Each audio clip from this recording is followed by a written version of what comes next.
I'm ready to fall. When there's nothing in between us, I wanna tell for a tell. I wanna die for a die.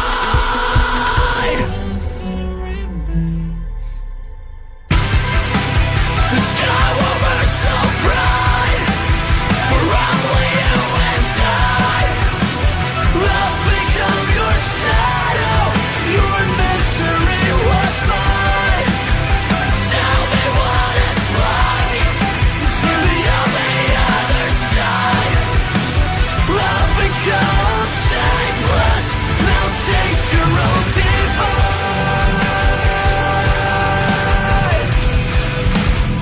We'll take it back once more.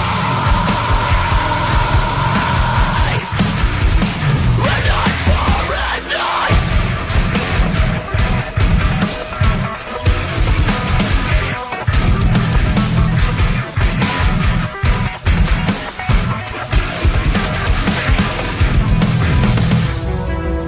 A tooth for a tooth, an eye for an eye. Nothing remains, nothing rewinds.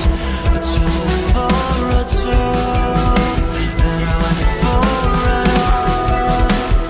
Nothing remains, nothing rewinds.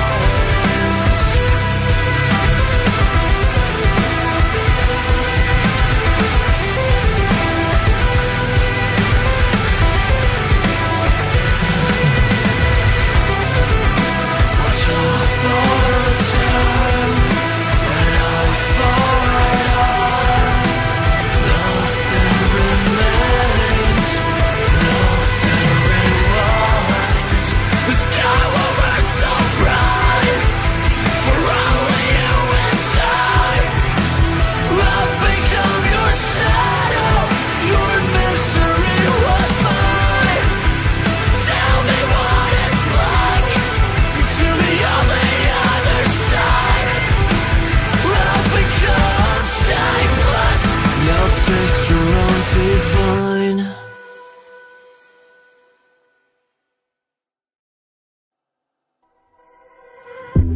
Can you hear the sound in this silence? Relentlessly striking through the walls. What's it gonna take to erase my sins? But I've done nothing wrong.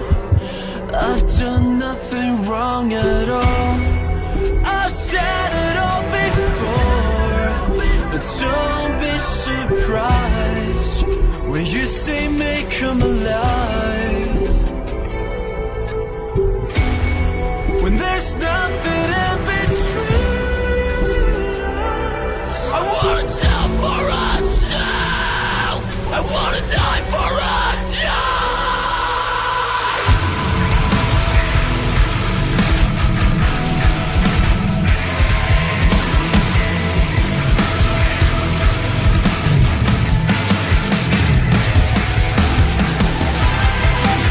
The sky will burn so bright for only you and I.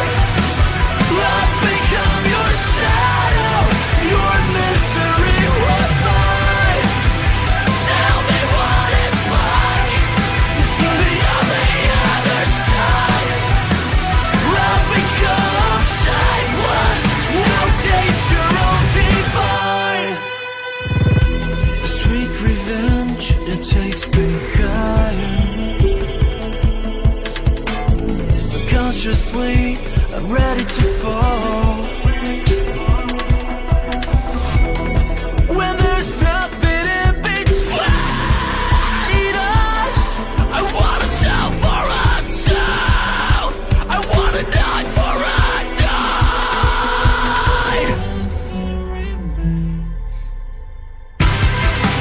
The sky will burn so bright for only you and I. I'll become your shadow.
you hear the sound in the silence,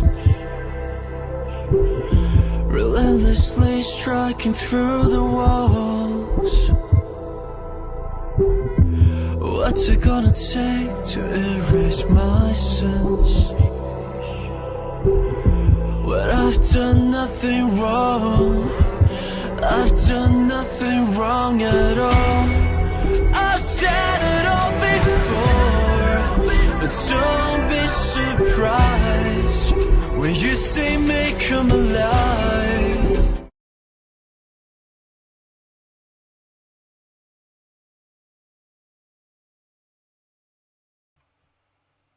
Good evening, everyone. I hope you had a good day and you are here for some MLBB. Today, we are joined by two of Madagascar's finest teams when it comes to MLBB. That is Infinity, the current reigning champions of all the competitions we've had, and a few competitions even held by our partners in Madagascar.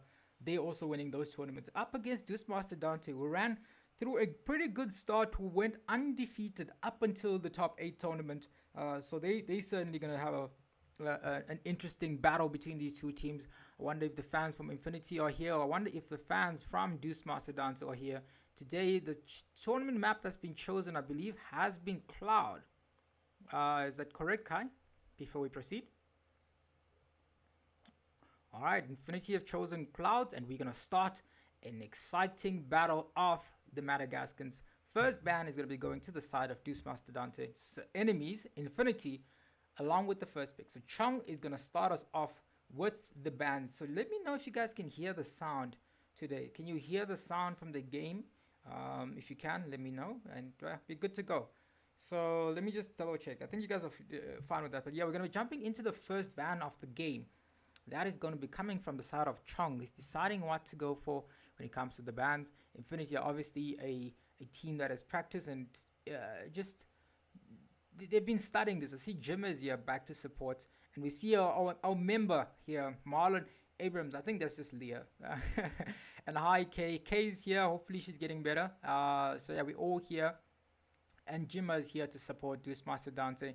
Kai, can you let me know if the sound is correct or is audible? I think on the stream rather. Is it fine? Did I fix the killing notification thing? Leah, the answer is no, I didn't. I'm gonna fix it during the break. I'm gonna make it smaller so that you guys can see how it goes. So Kay is here to support Infinity. Gemma is here to support Deus Mastodonte. Hyper Broken Dota is here to ban for his team. They've taken out the healer, they've taken out the Freya. So it certainly hears that they're looking to target. Actually, I do realize you can't hear it. Guided by Lantern's now light. You should be able to hear it. Let me know if you can hear it now. Yeah, you should be able to. Let me go like this. It is interesting. I can't hear it though. Oh, I sound good. Does the game sound good? It should be fine. Anyways, you guys will let me know. Magic is my life. Your team is banning. Really? Okay, I don't know what's going on there. I'm just under an assumption that the sound is not working. I don't know where I got that trauma from. Oh, okay. Fair. So yeah, we are also going to be ready. We are ready for the women's tournament starting up. So starting tomorrow, you guys are going to be seeing the very interesting visuals from the different teams that are currently registered. The tournament is happening on the weekend. Hopefully you guys put some prayers, some energy towards Kay's way, because she's going to be casting with us in that tournament. She knows she's casting with us. She's not finding this out now. So yeah, Different perspectives expose the same truth.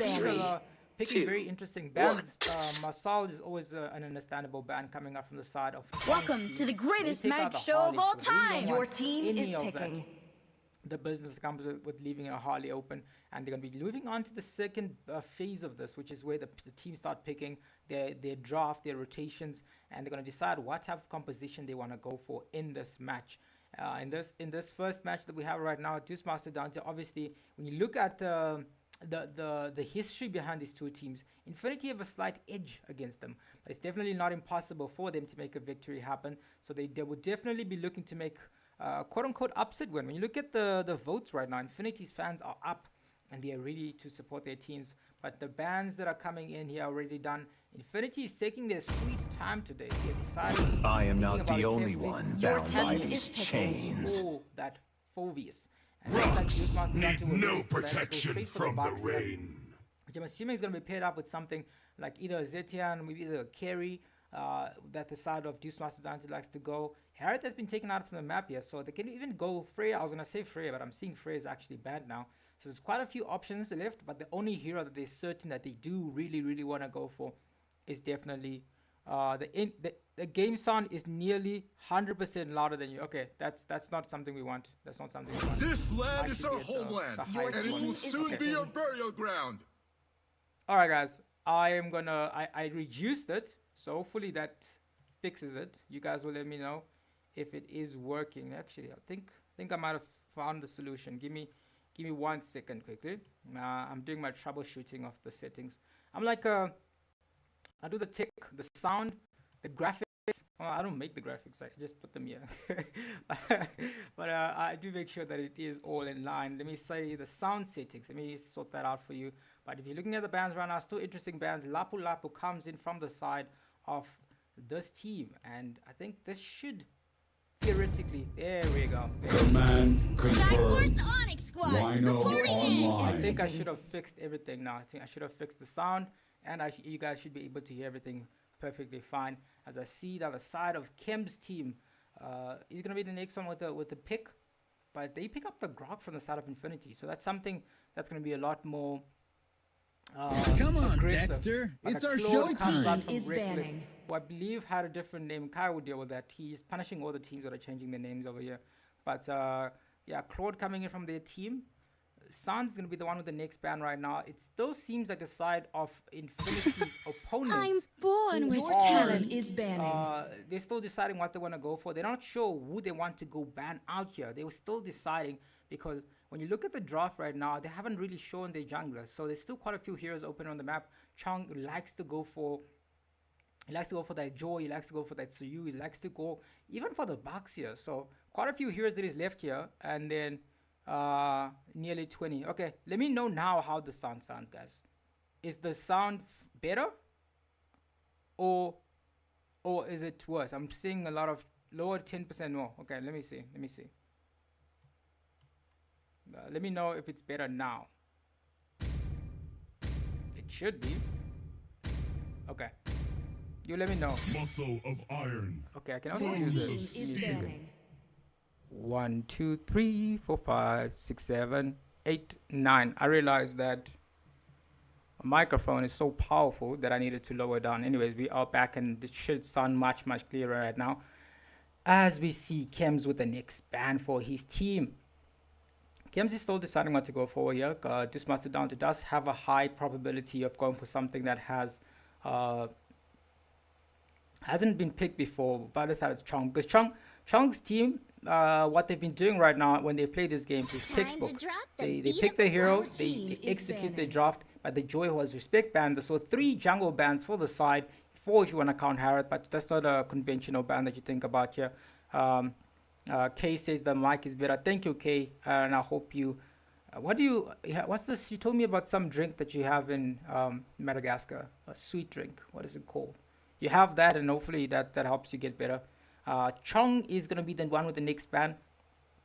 Deus Mastodonte does not have they don't have a mage, and they don't have a roamer. So still lots of opportunities for the side of Deus Mastodonte to ban out something here.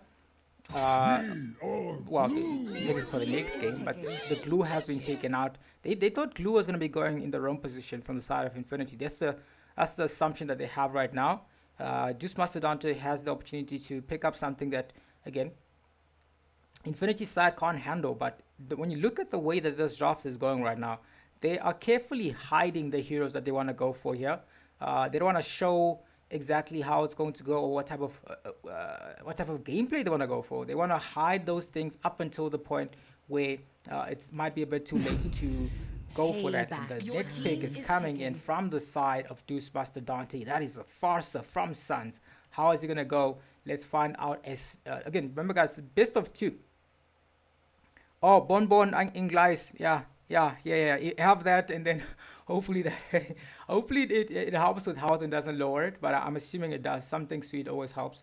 As I'm seeing that Infinity's turn to pick the last two heroes right now because of that Faster. Faster is a pretty good hero to have all around, and they're deciding to go. That's the CEO I was talking about, guys. But you see that the side of Deus Mastodonte, they knew that the CU was coming, and they decided that listen, guys, we can handle this. We can handle this. So we're gonna stay locked in. We're gonna be able to deal with that. So you're coming in from the side of Deus Mastodonte's enemies. And here we are. The last two picks coming in is going to be Kimi, and Kim is the one with the last pick. Kaja. We're seeing a lot of talk about the new Kaja. I didn't get to. I don't think is it out on the server yet, Kai? It's not, right? Shouldn't be. I don't think so. I didn't give them authorization to do that yet. Did they release it, Kai? Kai's not yet. He will let me know. I don't think it's out. I didn't give them the clearance.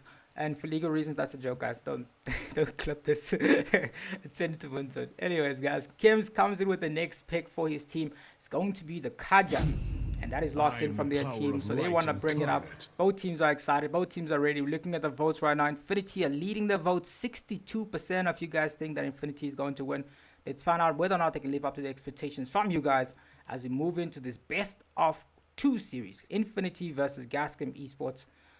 Gascon Esports is controversial because these are all Madagascar teams. Yesterday we saw a very dominant game from Gascon Esports, able to win a 2-0 win over Bottled Water, which is a team that in most tournaments they would normally lose to. They would normally struggle to win that team, but they did manage to do this. So the Madagascans are definitely locked in here. We've got one more Madagascar team, that's Aurore, in the last game of the evening. They're going up against Mount Olympus. So lots of exciting games all around the map. Let's find out who is going to be the region that wins the series. I mean, that wins the tournament. I want to know, because in the beginning of this, if you had asked me, who do you think is going to win, Naj? I would have easily said South Africa, but I've seen a lot of South African teams losing to different regions. So that's maybe the stage where we are at right now, where all these different teams are slowly getting what's the right word? They're getting tested. That's what we want to see in the server. We want to see all the dominating teams for 5 years straight. But yeah, we are in the game. First game of the evening, and it's going to be Deus Mastodonte versus Infinity. Let's see. You guys have already voted. Now I'm all going to bring you guys the action live here on Paradox Africa Esports. Already started right now with an early game rotation, and we see that the CU is starting already. Kim already knows that he's there. He already knows where the enemy is, so he's just already there trying to stop he's trying to force the retribution here. Force the retribution out, and he uses a flicker. So he's gonna let his jungler know, yo, the retribution is not in play, because again, when you have a hero like the box here, it's not gonna be the fastest jungle player in the map. So that's definitely something they're looking into. As we're moving into the nitty-gritties of the game right now, I'm seeing that there is a lot of action in the top lane already. A gank and a flicker being forced out there from Hyper Broken Dota. Rock is still there. Lascar getting a bit of vision, so Yugo is in. Chong in a lot of trouble because of the damage coming in from that. Sans has the damage, slightly hesitating. He doesn't want to overextend. They still see the Lascar is still going in there. Boxer goes in, doesn't have the ultimate ready. The damage coming in, and Chems might just be the first person to go down. Smart overextension, and they manage to take him out. They still seems that Jagon wants to try something here. He still doesn't have the health. Flicker committed from the Grok. Ooh, that's a deletion onto the jungler. And Kimi is still bringing the pressure. He's focusing on Reckless. Might just have been a reckless decision from the Kimi, because he gets taken out by Ascalon. Fantastic start from these teams. What's up, Cookie? Hopefully you got home safe. As we are still seeing that Hyper Broken Dota gets deleted from the map. Next objective is definitely up for grabs for both teams, as both of them are ready. How is Cookie number 1 if she wasn't here? I don't get. I'm sensing a bit of corruption here. You were not here at all, but now you're number 1. I don't know. I don't know how YouTube determines the number 1 list, but that doesn't make any sense to me. But welcome to the chat nonetheless. As you see, a gank is happening in the top lane right now. Cadmir in a lot of trouble, but he seems to be safe. Lapu Lapu's waiting for him. Litika is waiting for him to make a mistake, to come out of his jungle, or his lane rather, because we see a team fight is happening right now. The team fight is brewing in this neutral objective at the turtle. It seems that Jagam is the one that's leading the front right now, as this next objective is going to go down very, very soon. It's being reset though, but they're going in. Lapu Lapu goes in with the bravest fighter. Foster comes in with the ultimate from the backline, but destruction comes in from a Grog. Kimi brings a battle of his own. It's first turtle goes straight to the Suyu. Chong is still going in. Phobius is still going in, forcing a flicker onto Laskar's enemy here in the roam position. Sans is still there though. He still was going to go back to the base. So that is an early game pressure coming in from the side of Infinity. They seem to be the one that are dominating. Small creep being taken by Hyper Rokindota. Komesto and Nugurious Passions ready. And he might just be able to secure the kill on the jungler. Passer comes in and gets a killing spree. So he wants to do something, return the favor. He notices that the red buff is open. So he's going to try to take some buffs here.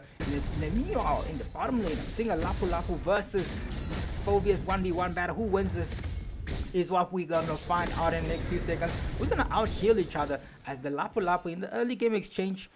He's forced the Baxia's teammate here to go back into the turret because the damage just there is simply too much for him as he's moving to the game's stage. I'm seeing a membership.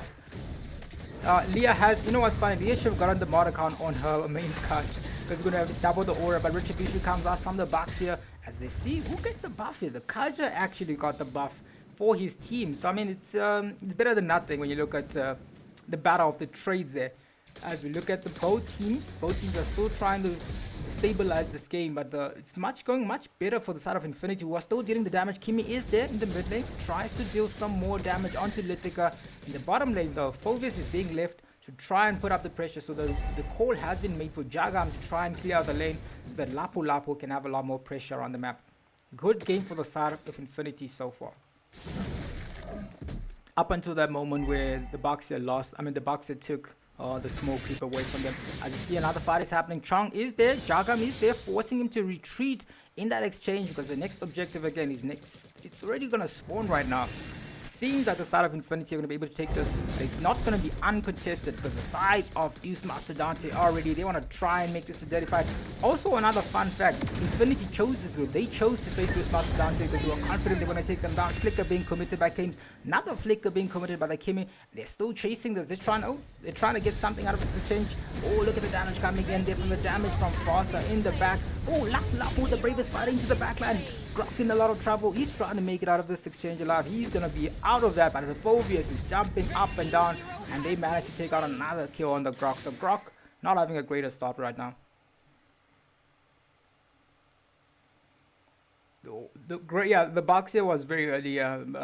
That's the thing about Boxer. You can pick it up, but I don't think no one's rushing for that. But I think the idea was that they were to take it away from Chong so that he isn't able to take out the box here for himself. I'm seeing another team fight battle happening in the top lane. But you look at the health, if you look at the gold difference, Lapu Lapu is simply far too behind to try and make this a dirty fight. As much as he would like to, it's not working out right now. As Infinity are moving towards the late stages of the game, they're going to be a lot more composed. They're moving, even three members are moving together right now. Their call has been made to take another buff away from the side of this Mastodonte. The team fight is happening. Kaja is available, goes in the back. Kimi also commits an ultimate of her own along with the Foster, but look at the person that is low. This time it's Phobius, but he flickers out right before he dies. Lascar in the dirty pit. Ooh, manages to get out of there. They get a kill on Kims, and it looks like Infinity wins another neutral fight once again.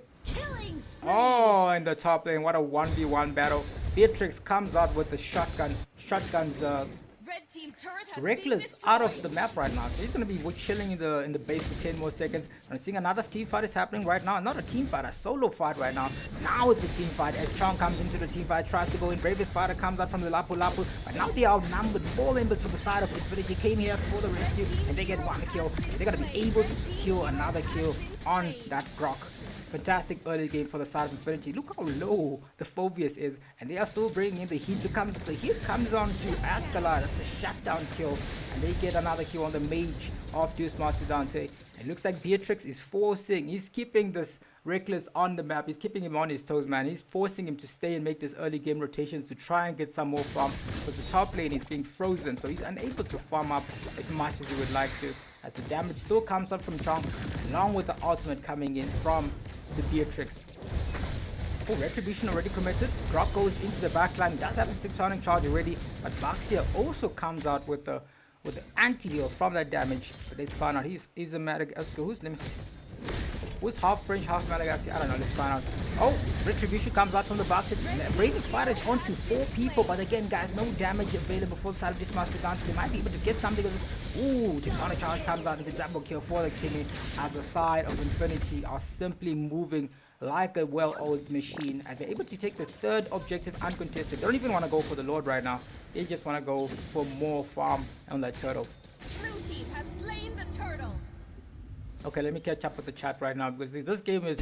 Oh, and never mind, I'm going to catch up later, because I'm seeing another team fight happening. A flicker being committed by Kims to get out that exchange. Faster, slightly too early on that ultimate, but it does allow the Beatrix to still take that turret. Hyper broken Dota with the marksman that he's comfortable on. Given that marksman again, but he's still able to take down the top lane turret and mid lane turret, which opens up the map. So it's happy farming for the side of Infinity for now. If you look at the itemization right now, we look at the Beatrix.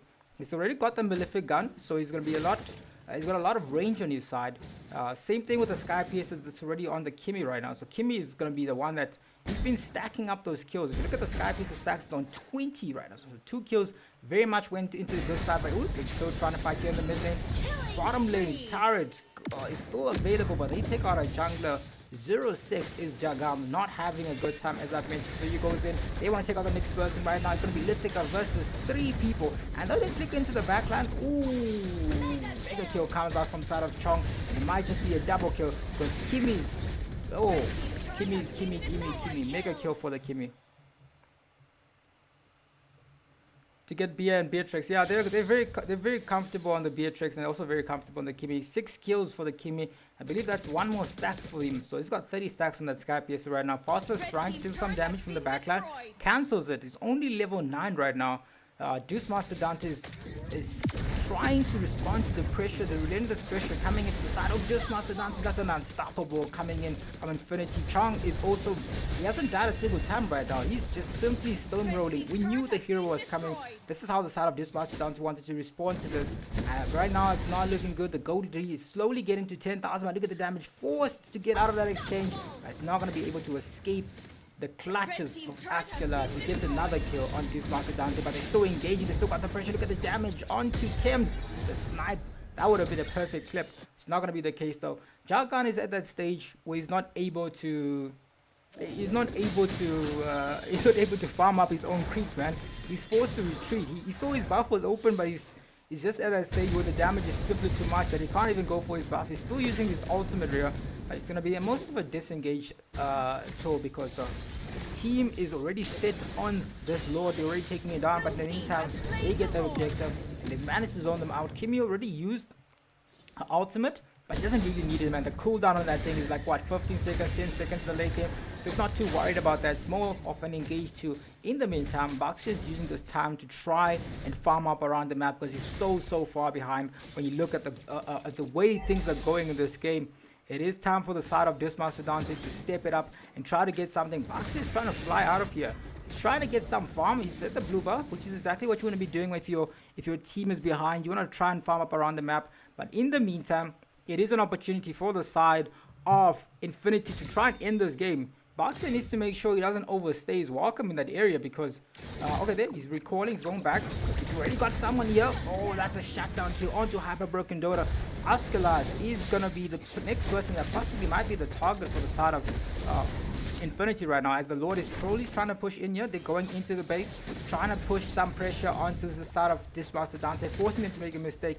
In the meantime, it's a 1v1 battle there. Chong versus Lithica. Flicker into the backline. He might be able to get a 1v1 kill on this exchange. Lithica is chasing. He's trying to. He resisted. Cancels that ultimate grok.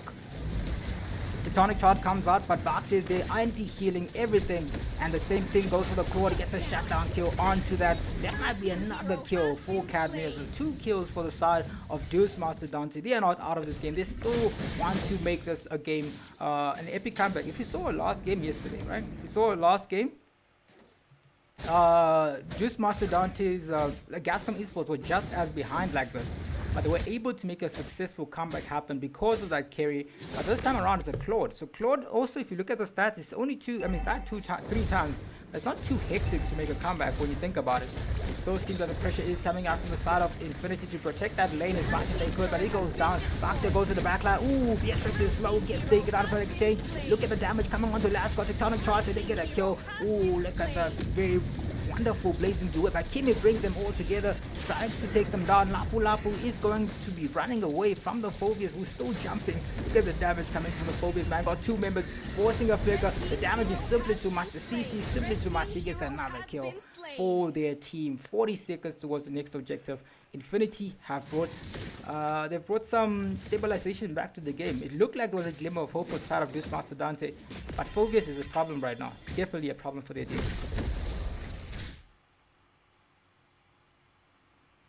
Which is better on the Claude? If you look at the comp right now, if Claude is able to escape from the Grok CC, he can definitely out damage the Beatrix in the late game, because he's got that. I believe he's already gone for the Trinity, right? Yeah, he's gone for the Trinity, so he should be able to mount them in the late game. So even if he picks up something like a Winter Crown, he's gonna be a lot more usable in the team fight. He's not there right now. It's exactly what they need, but he's trying to farm up a bit faster. Already commits the ultimate onto the minions. They decided to skip this neutral Lord, as it looks like Infinity are instead trying to get a lot more in trying to end this game. In the meantime, Deus Mastodonte's strategy is to get another turret in the top lane. Reckless is there. Reckless is trying to take this turret down, but he's managed to do it before his team. But now the call has been made. We've identified two subjects here. We want to go take them out. Deus Mastodonte 2v5 situation, and it looks like Reckless might blaze into it out of that exchange. But he's not going to be able to survive as he gets taken out. They get another kill onto Kims. The sniper is going to snipe a lot of Natalia's there, as they're looking to push the pressure onto this game, as they're looking to try and end this game. Deus Mastodonte might be in a lot of trouble. They need the marksman available for them in order to make a comeback happen, and it doesn't seem like them. I mean, they're doing a good job of zoning this Lord away from the mid lane turret. As they go in, Pasa comes in with a bomb. They get a kill. That's a monster kill for the side of Infinity. They lock out the turret. It looks like it's going to be GG well played for the side of Infinity. Game 1 goes to Infinity in a clean, dominating fashion, but the best of two, still possible for the side of Deus Mastodonte to make a comeback. Let's find out how they do, how they perform in this match. So yeah, good game so far. Both teams are locked in. Bit of an early Baxia pick. Because of the early Baxia pick, the side of Askela's Infinity were able to move around the map. They were able to dominate. They were able to pick around the side here. Yeah, they were able to pick around the side here and able to dominate. But in the meantime, we'll be back in and we're going to let you know how the game 2 goes. We'll be starting that game in the next 2 minutes, 2 or 3 minutes. Both teams will be ready. We're going to let you know who is picking what. Like and subscribe, as Entity says. So in a bit, I'll let you know how it's going. Cheers.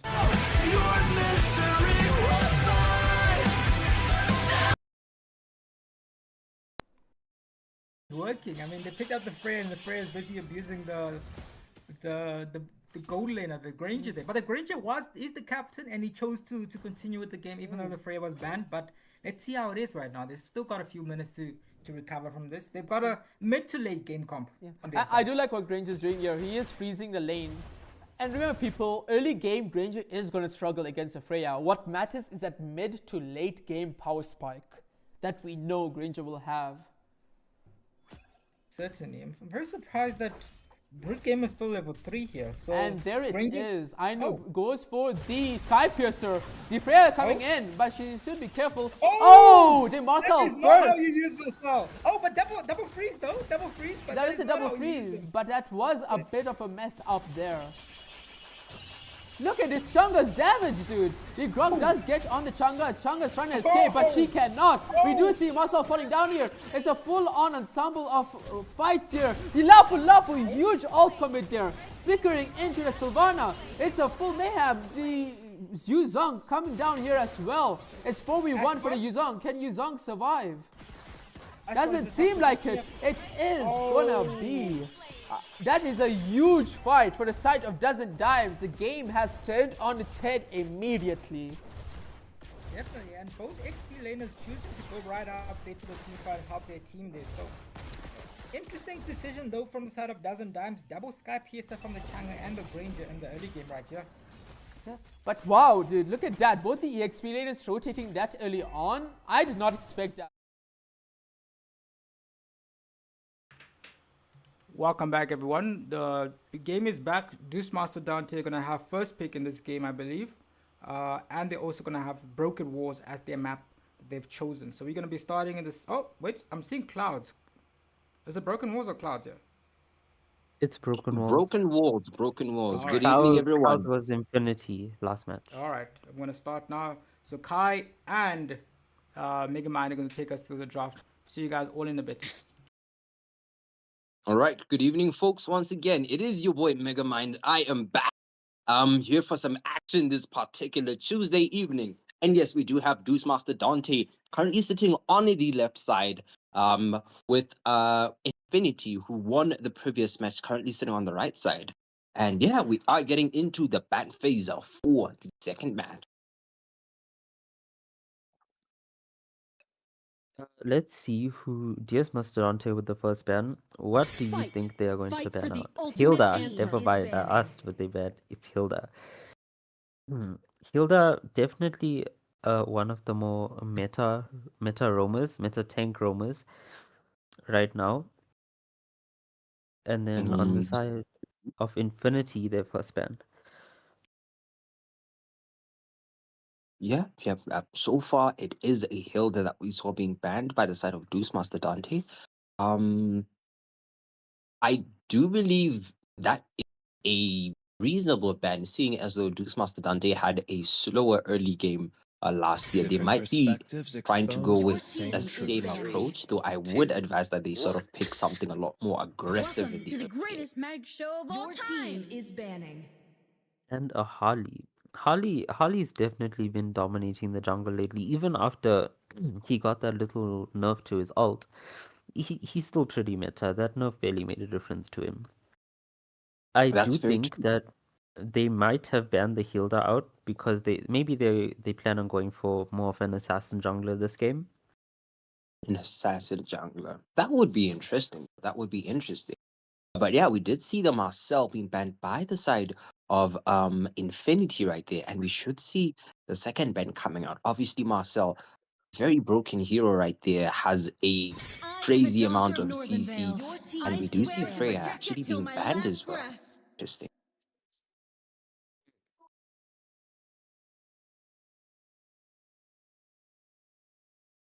Oh, I need to open chat. Voice chat. Good evening, folks. I'm assuming that people are already saying good evening, so greetings to each and every single one of you. Hope you're having a lovely evening. Looking at the votes right now, oh my goodness. Yo. One moment, my phone is acting up. Would you like me to read the vote for you? Let me go there. I'll take a look. Oh, no, I'm there now. Oh, never mind. I give up. Okay, now the votes are in the favor of Infinity. 72% of the votes say Infinity is going to win this. Ooh. All right. Very interesting thing right there. But yeah, looking so far, they did dominate the first game. And so we should, or rather, I do believe that the chat is hoping for a dominating second game, but we did see the Grok and the Zushin being banned, and Reckless has picked up the Harith for the side of Deus Mastodonte. Hey, I do know Infinity actually won the Madagascar tournament that we had, the qualifiers. As Nigel was saying last game, they chose to be in this group. They wanted this. They wanted to go versus Deus Mastodonte. Interesting stuff. Thinking about it right now, we do see the Phoveus has just been locked in by the side of Infinity. As I was saying, the counters are currently wide open for the side of Infinity to pick. Like Phoveus, right? Sand rises when I give the word. Phoveus is right there. You can imagine them going for Mincetar, but I don't think they'd pick Mincetar at this point. But yeah, we do see the Kali that had been picked by the side of Infinity. And for the side of Deus Mastodonte, they did pick up the Suyu, which I believe was in the hands of Infinity last game. And they are currently looking to pick a Roma. It looks like they're hovering over the Hylos. Hylos is a good pick. Have led Your to this team is moment. picking. I guess he's a good pick. Would I pick him in this situation? Mm, Okay, I don't I think know. Hylos is a good option as a roamer. Last game, I'm not sure what they used Kaja. Okay, I'm It's comparing this Hylos to last pick's game, to oh, last game's definitely, pick. oh, definitely. No, if that's the comparison, then definitely this is a much more a versatile pick that they're going with right here. Kaja able to slow down basic attacks of people, able to just provide that insane amount of tanking thanks to his large pool of HP. Very decent Already got him pick right lined there, up but in we my do see sights. Kimi Team being is picked up banning. once again by the side of Infinity.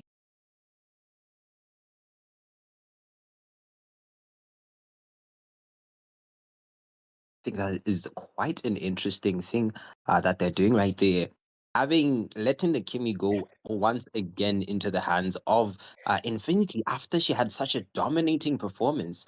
I do believe she picked up her Sky Piercer as a second item, and she was already popping off with it, Crowned doing by tons heaven's of damage mandate, right Your there. team But yeah, my we is do see the legacy banning. shall Zetian ban also endure. coming out from the side of Infinity. Valor and royalty in a Your dead team body. is Yeah, banning. last game, Kimi was really dominating. There was a point where it looked like Deus might have been having a comeback sort of situation, and then Kimi showed up, and the tables just turned all over again. Oh yes, indeed, indeed. So yeah, letting Kimi go is a very questionable thing indeed.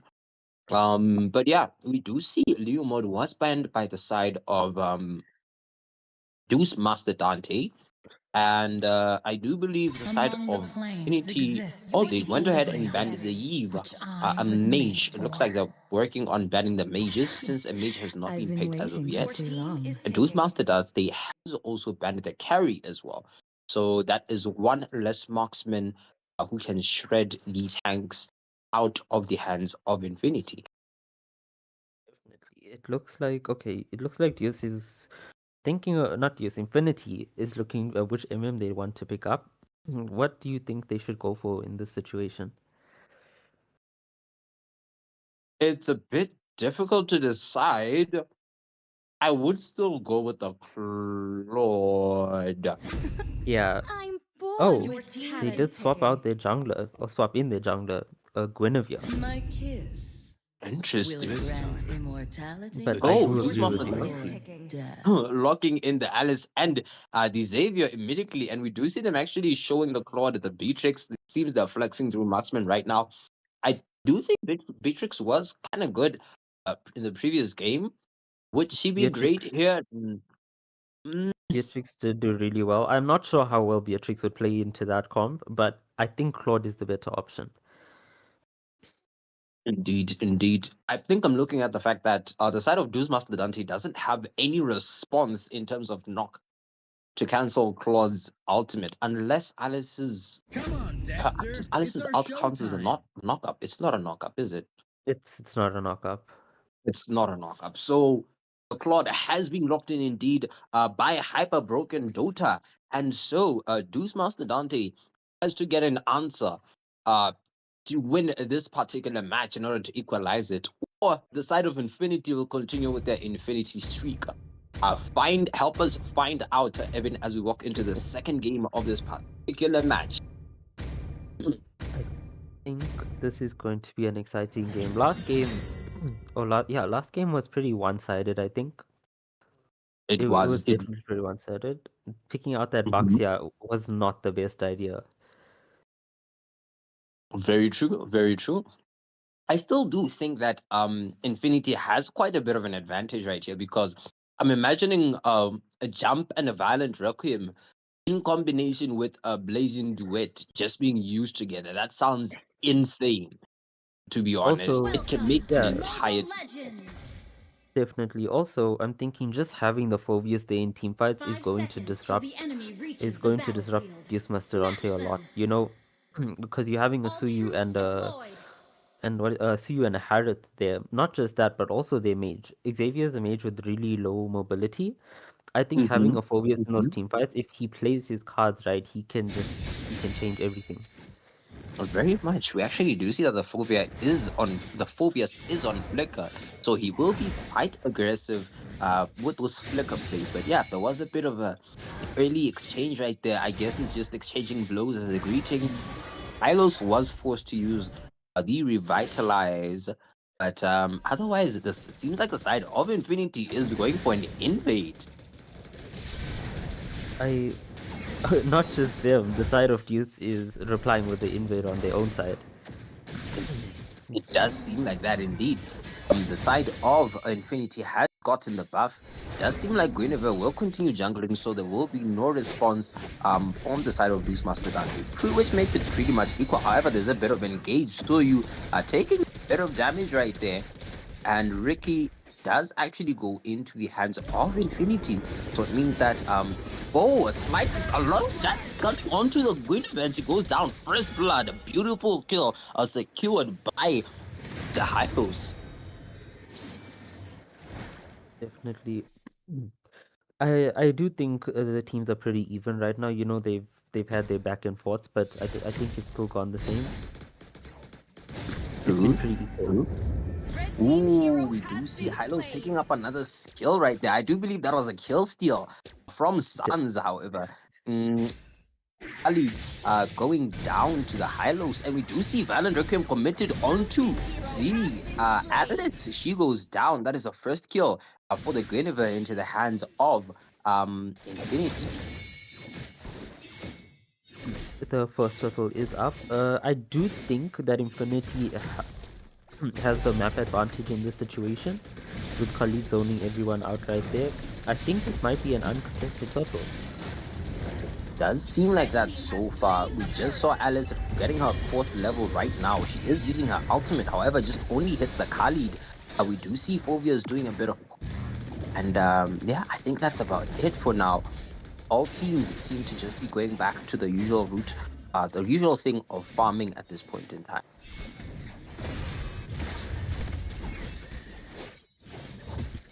In the bot lane, we do see Harith and Claude they had a little 1v1 there. Nothing happened, no one died. I did expect the Harith to commit over there, but clearly he decided to play it safe. Indeed, he did decide to play it safe, but we do see a lot of damage going onto the Khalid. He is forced to use his ultimate just to disengage from the fight right there and reset, restructure, wait for his teammates to come back, and so that they prepare. We do see Hylos using Glorious Pathway right there.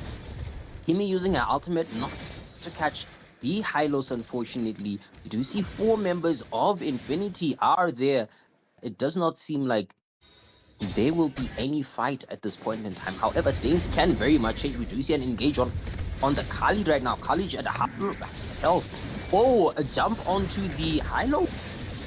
No damage actually done, but someone is very low like that, and it is the jungler going down to the who was that? Was that the Phobius who secured the kill? Another kill as well. Second kill. This might be a 3rd kill for the side of Infinity, and it is. However, they do respond with another kill, and that's a 4th kill as well. 4 for 1. What an exchange! Domination right there. A turn of tables by the side of Infinity. I do like what the Khalid did back there. It definitely worked out in their favor. You could see him baiting out Deus Mastodonte, and they fell for that. It worked out really well. That exchange was in the favor of Infinity. Indeed, it was in the favor of Infinity right there. We do see the second turtle being started at this point in time. And for now, it does seem like no team is going to commit to it fully. However, on the bot lane, we do see a bit of an exchange just between the Claude and the Harith, whereas on top lane, it does seem like Deus Mastodonte currently has taken a position of the turtle. They did use Glorious Pathway, I guess, to farm Aura. But yeah. Blue team hero has been Ooh. To farm Aura. Still going on to the Harith, secured by the Claude, and we do see another kill right there in killing spree. The Guinevere with using the Violent Requiem right there. Were you about to say Guinevere using the golden pathway? I indeed was, but there's a lot of action happening on bot lane right there. We do see Suyu in a lot of problems. And unfortunately, he goes down to the gimme. He could not 1v3, unfortunately. I'm just thinking, like, I was thinking, it sounded like you were gonna say golden, but then I'm thinking, but Hylos' ult is glorious, so... You know what? I've been thinking of JoJo's today, so I was going to say Oh. golden experience. Oh, I see, okay, okay. Yeah, but on top lane, we do see Alex in quite a bit of danger. Obvious does secure the kill, however, able to win that one-on-one exchange. He himself is in a bit of danger, though. However, his teammates are able to bail him out. Oh, beautiful play right there by the Guinevere, putting that aggression onto the Suyu, forcing him to use Retribution.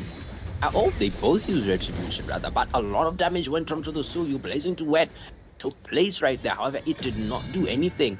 Alice doing a savage right there on Natalia's beautiful stuff from her. And we will move on to the next turtle.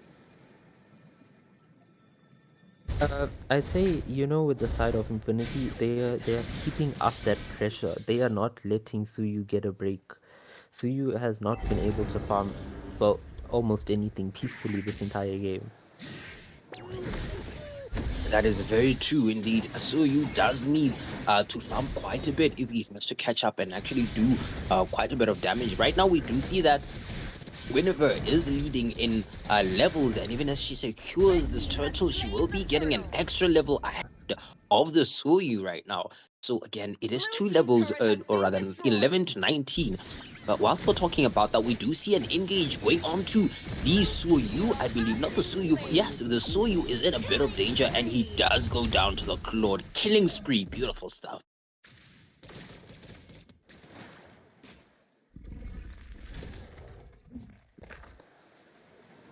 All right, folks. It is looking like, again, Infinity in the lead right now. Looking at the gold difference, it is a 7k gold lead, which means that they are really putting in a lot of pressure on the Deus Mastodonte, and Deus Mastodonte is failing to get a response, unfortunately. It seems like they are struggling to really find a way of capitalizing, a way of maybe, say, getting into the backline, a way of really just ripping through Infinity right now. We do see an engage on the Hylos, and unfortunately, it will be another kill secured right there. Oh, they do seem to be putting a lot of pressure on this turtle, but the amount, not turtle, but turret, the amount of damage that Infinity is doing just forces the side of Deus Mastodonte to back off. The thing is, Deus Mastodonte is in such a tight position because they don't have the... Well, they have the Alice, right? But even if Alice decides to dive in, I feel like they don't have enough to take out the entire team. Deus Mastodonte's team, I feel like... not Deus Mastodonte, Infinity has a team that's made more for diving. So if Deus Mastodonte has to go in, Infinity can just jump right back. True.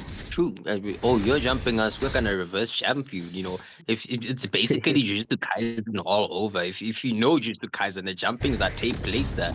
But oh, we do see Guinevere trying to go in, blazing duet, going onto the Harith. Harith is low. He is forced to retreat. Glorious Pathway has been used to retreat right there, and we do see another turret going into the hands of Infinity.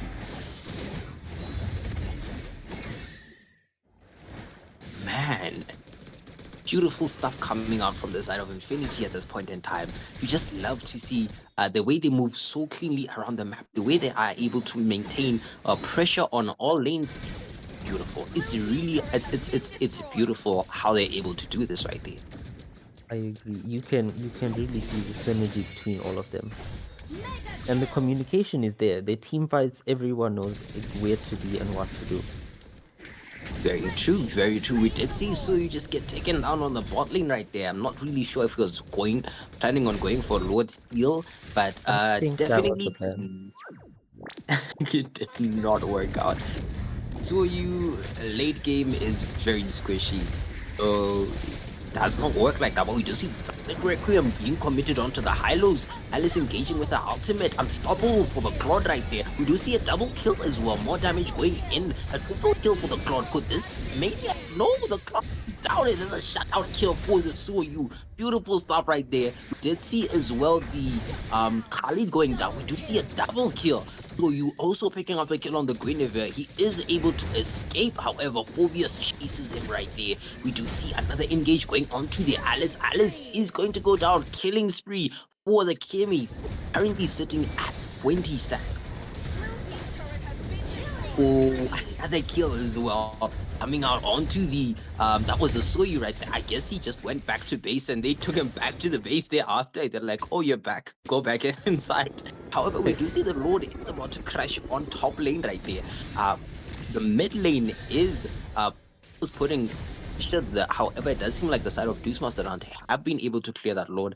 Again, that was like a 10-minute Lord. So it really wasn't anything too game changing. However, what Deus Mastodonte need to do right now is to clear the lanes, which they seem to be doing quite well, despite there being an engage on top lane right there. Alice using her ultimate, taking a lot of damage right there. We do see Claude being forced to retreat right there. I do believe he hasn't used his oh, there it is, the Blazing Duet finally coming out. However, not actually catching anyone. No turret has went down as well either. At the side of Deus Mastodonte doing their best to defend at this point in time. The side of Infinity pushing from all sides, and they are able to get the mid lane turret. Mega kill for the what's her name again? Oh my goodness. The Kimi, yes, the Kimi. There is a lot of action coming on right now from the side of Infinity. They are putting all infinite pressure onto Deus Mastodonte at this point in time. Deus Mastodonte currently sitting at 12 kills behind, and is this like a 9k goal deficit? So it is not looking good for them. Infinity are really applying that pressure over and over again. Definitely. Like, we do see Kimi is really dishing out the damage, the same as she did last game. I do like the thing. Oh, beautiful kill execution right there by the Guinevere, able to secure a kill. We do see 4 members of the side of Mastodonte have fallen into the hands of Infinity. It is only the Soyu defending. He is able to secure a kill on the Kimi, a shot on Kimi, but that is not enough. It is no one left. It is a wipe out for Deus Mastodonte and the side of Infinity, getting an absolute sweep with dominating fashion, continuing the infinite streak of winning. That was pretty epic. While I was speaking, I didn't expect them to just engage back there, but that was pretty good.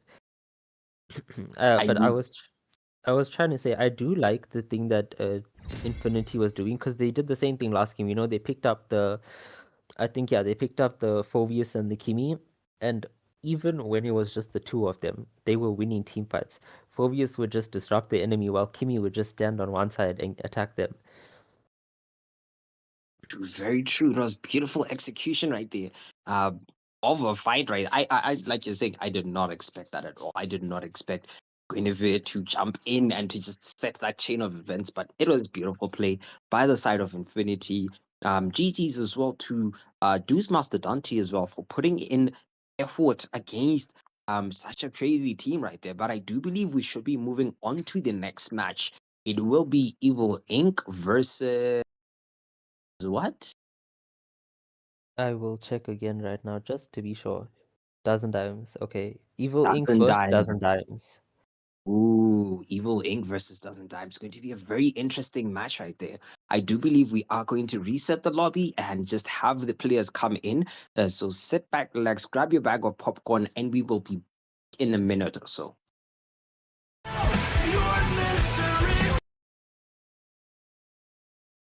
Double freeze, but That is a double freeze, but that was a bit of a mess up there.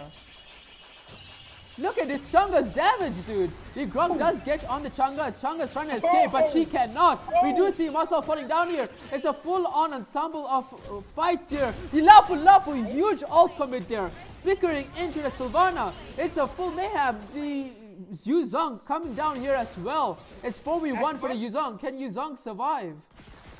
Doesn't seem like it. It is gonna be.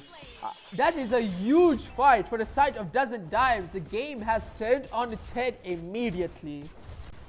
Definitely, and both XP laners choosing to go right up there to the team fight and help their team there. So, interesting decision though from the side of Dozen Dimes. Double Sky Piercer from the Changa and the Ranger in the early game right here. But wow, dude, look at that. Both the EXP laners rotating that early on. I did not expect that. That is incredibly impressive from both these teams. Oh, what an ultimate by Marcel. 4 people frozen. They do get... Look at this. Again, that's not We how do the see... hero works. I think that's exactly how the hero is working for the side of Dozen Dimes. Because that is a 3 for nothing exchange. 4 for nothing if I have to say for myself. Huge fight again. And I would say that ultimate worked out perfectly from Brute Gamer. It does, but you might want to layer it up, you know, just to make sure that the skills do land up eventually right after you're done with that action. But geez, what a fantastic play from the side of Dozen Dimes. Oof, that was a great fight. Just able to secure Turtle there very easily. Chang is there with the damage. Look at the level difference right now. Ainoob did die in the beginning, but now he's level 7 compared to level 5 for Freya. Grok unfortunately used his ult there, so he got no one. Sad. Very sad. Oh, Freya. We do see Freya them going on the Lapu Lapu. Can they get a kill on this Freya? Yes, they can. That is a great Ainoob after that early death, absolutely dominating his lane.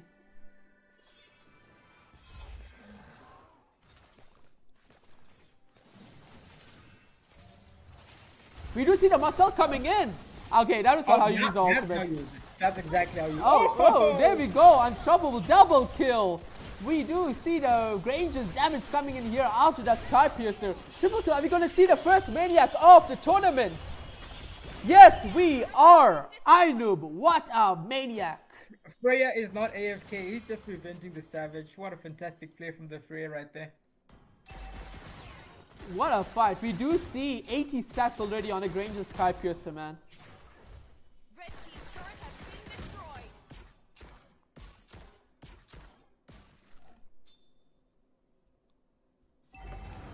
destroyed. Changa, lots of damage from the... barely surviving there. We do see Marcel trying to maybe pull off another play here. But yeah, after that early game, Dozen Dimes firmly in control. They're controlling the game very well here. I think they're going to choose to take the turtle instead of waiting for the Lord. They're just in full domination and control right now. But surprisingly, the vote is not 100% to them as opposed to the last game, you know? Gotta appreciate Leoward saving his retreat for his own blue buff. We do see the Sylvana getting engaged on here by the Marcel. Managed to make it alive. It's a full-on engage. The Grok, huge ultimate on the back line. Will it be enough? He's supposed to figure out. Legendary by the Granger. So much damage coming in. Mega kill by the Chang'e. We see the Freya going straight for the Granger here, but she cannot get him. Ainoob is just unstoppable right now. Yes. Nick will carry us for the game. I'll be back in a bit, but good luck to the teams in the remaining. Understandable.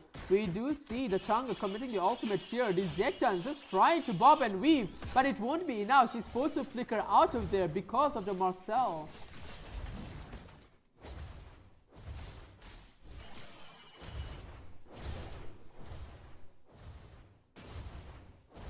Look at... Oof. We're seeing shades of the first game here. We do see the Marcel ulting the Grok here. Oh, wow! The Grok getting decimated there after the ultimate wore off. We do see the Lapu Lapu. Oh, not Lapu Lapu. The Leo going full on ult mode top lane side. We do see the shield for top lane getting eviscerated.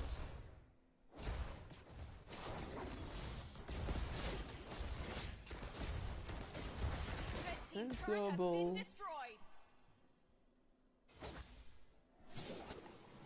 Ladies and gentlemen, we have reached 91 subscribers, just 9 more to the big 100.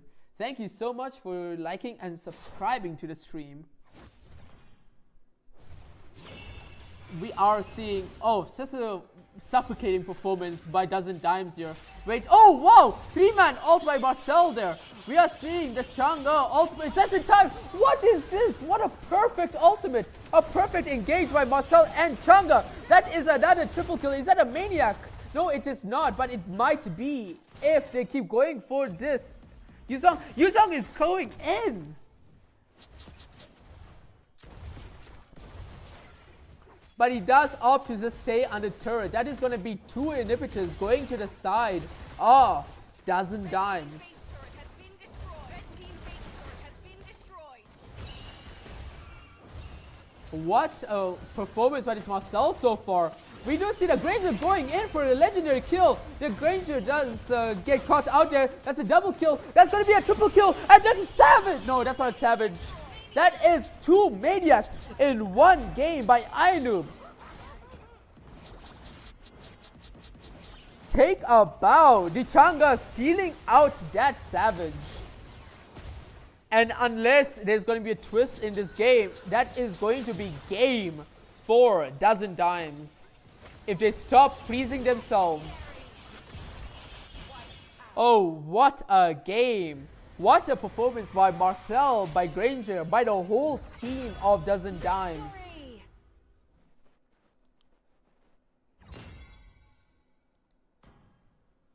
Absolute domineering performance there. And again, folks, because the Changa picked up that Sky Piercer, the Granger could not get the first Savage of the regional qualifiers. So everyone can go blame Nairobi. Nairobi the person, not Nairobi the city. But wow, fantastic game.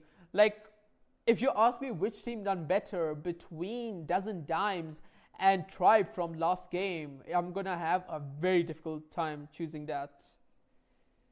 Ooh.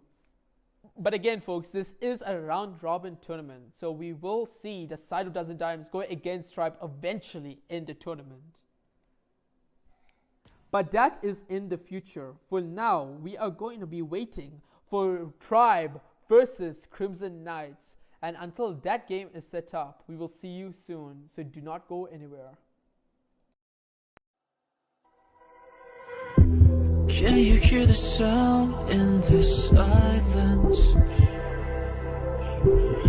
Relentlessly striking through the walls. What's it gonna take to erase my sins?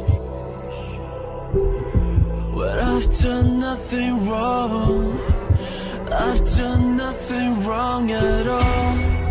I've said it all before, but don't be surprised when you say may come alive.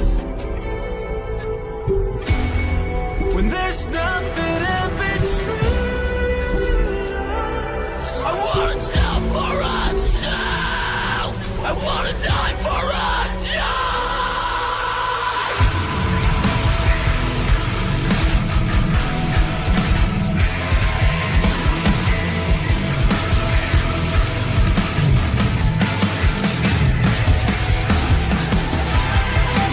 The sky will burn so bright for only you and I. I've become your shadow. Your misery was mine. Tell me what it's like to be on the other side.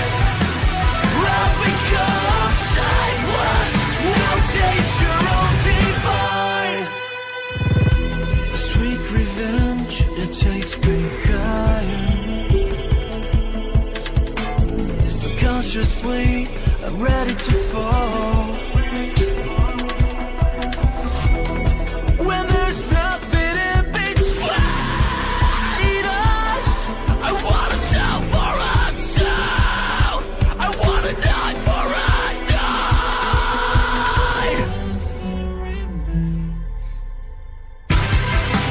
The sky will burn so bright for only you and I. I've become your shadow, your misery. You love. Ooh, lots of damage getting dealt on this Minnow. He heals it up, all up almost immediately there.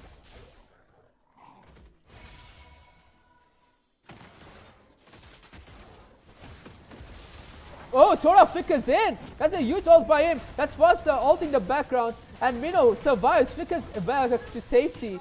Look at this fight. All that to get a Phobius, but will that be enough to satiate this team? No, it will not. They're going back in. The Clint is very high. The Minnow is very low. Will he get a kill? Yes, he will. The Sky Piercer being procced there. We see Gushin getting a kill on the Kaja in the back. Huge fight there. But mid lane will be defended by Crimson Knights. Unless this Haya can get a huge kill here in the back. No, he cannot. In fact, he is going to fall to the Gushin. But this Gushin, ew, he barely survives there. What a huge fight for Crimson Knights there. Managing to get the Haya right before load. Will they take advantage of this situation though?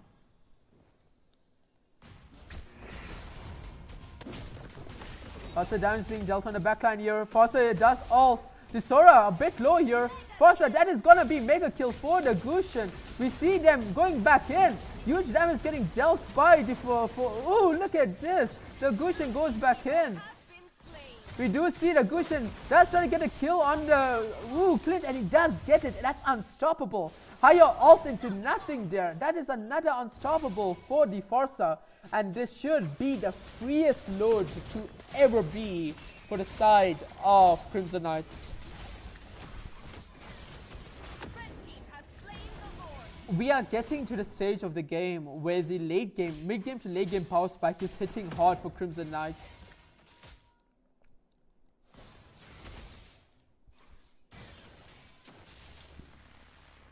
Ooh, what a huge game so far. Currently, the control is firmly with Crimson Knights, but how long will that last? Sora goes in! That is a huge ultimate by Sora, but will it be enough? That is going to be Gushin going into the background, but he is under the turret. Will it be... No, he cannot survive. Huge shutdown by Haya there. But that is all he can get along with the Sora. That was a 2-for-2 exchange.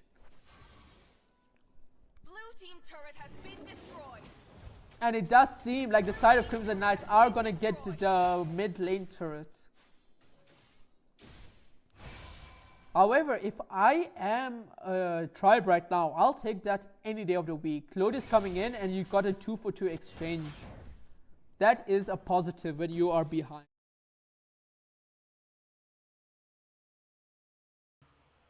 Welcome back everyone. We're jumping into the second game of the evening. Evil Inc. have chosen Expanded Rivers as their map, and they are going to have first pick for this match as we go into the best of 2 series. Dozen times already, like a while ago, but let's find out who wins this game. As we are good to go, we're going to be jumping off straight into the draft, and Mega Man will let us know his thoughts on the draft from Evil Inc. right now. Why is it me? Why aren't you going first?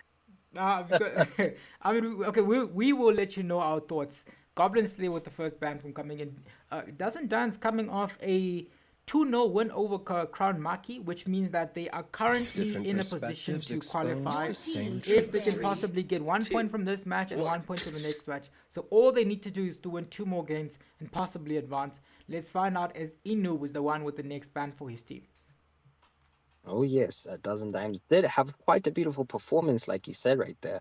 I do believe Evil Inc. has also had very good performance as well throughout so far. How are their points looking at the moment? How are the brackets looking? If you look at the bracket, Evil Inc. is also, I think they also played. Let me just double check for you. Let me give you the accurate scoop on who is number 1 and who is number 2. For the ultimate answer.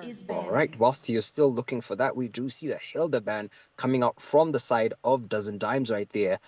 Do believe they're banning out early game aggression. Evil Inc. responds with a Leo mode ban, which is to be expected. Of course, Leo mode with Phantom Steed does quite a lot of damage right there. Certainly, man. I'm seeing that there is quite a lot of energy coming in from both teams. If you look at the brackets right now, as we just mentioned, both of these teams have won games in this tournament already. It's just now a matter of fact of who is going to advance. If you look at their group specifically, Dozen Dimes already have 3 points from beating Crown Maki. Infinity is not in this group, but 6 points is where Saint Dynasty is. So Saint Dynasty are also in this group. They also Your have 6 team points. is banning. So basically, this game is a must-win for the side of Evil Inc. To be fair, they faced Saint Dynasty and lost 2-0, so that means that they don't have any points yet. So currently, it is Dozen Dimes who are second in this group. The clouds are ever shifting. Yeah, they team are. is banning. All right. steadfast. Hopefully they are able to secure something, possibly a win in this best of two series. But we did see, whilst we were talking about that, a Sora and a Kagura ban from Evil Inc. and Dozen Dimes respectively. Sora, of course, very versatile, does a lot of damage, a lot of CC, a lot of AoE, whereas Kagura is pretty much the same thing. She is the fighter, or rather the mage version of Sora, can disengage, can engage very easily, does a lot of damage control. It's pretty much the same thing, honestly. Maybe minus the sustain, but otherwise, a lot of damage right there. Certainly, and it looks like, that's a Grok ban coming out from this team. I understand why they're banning out the Grok. Let me see.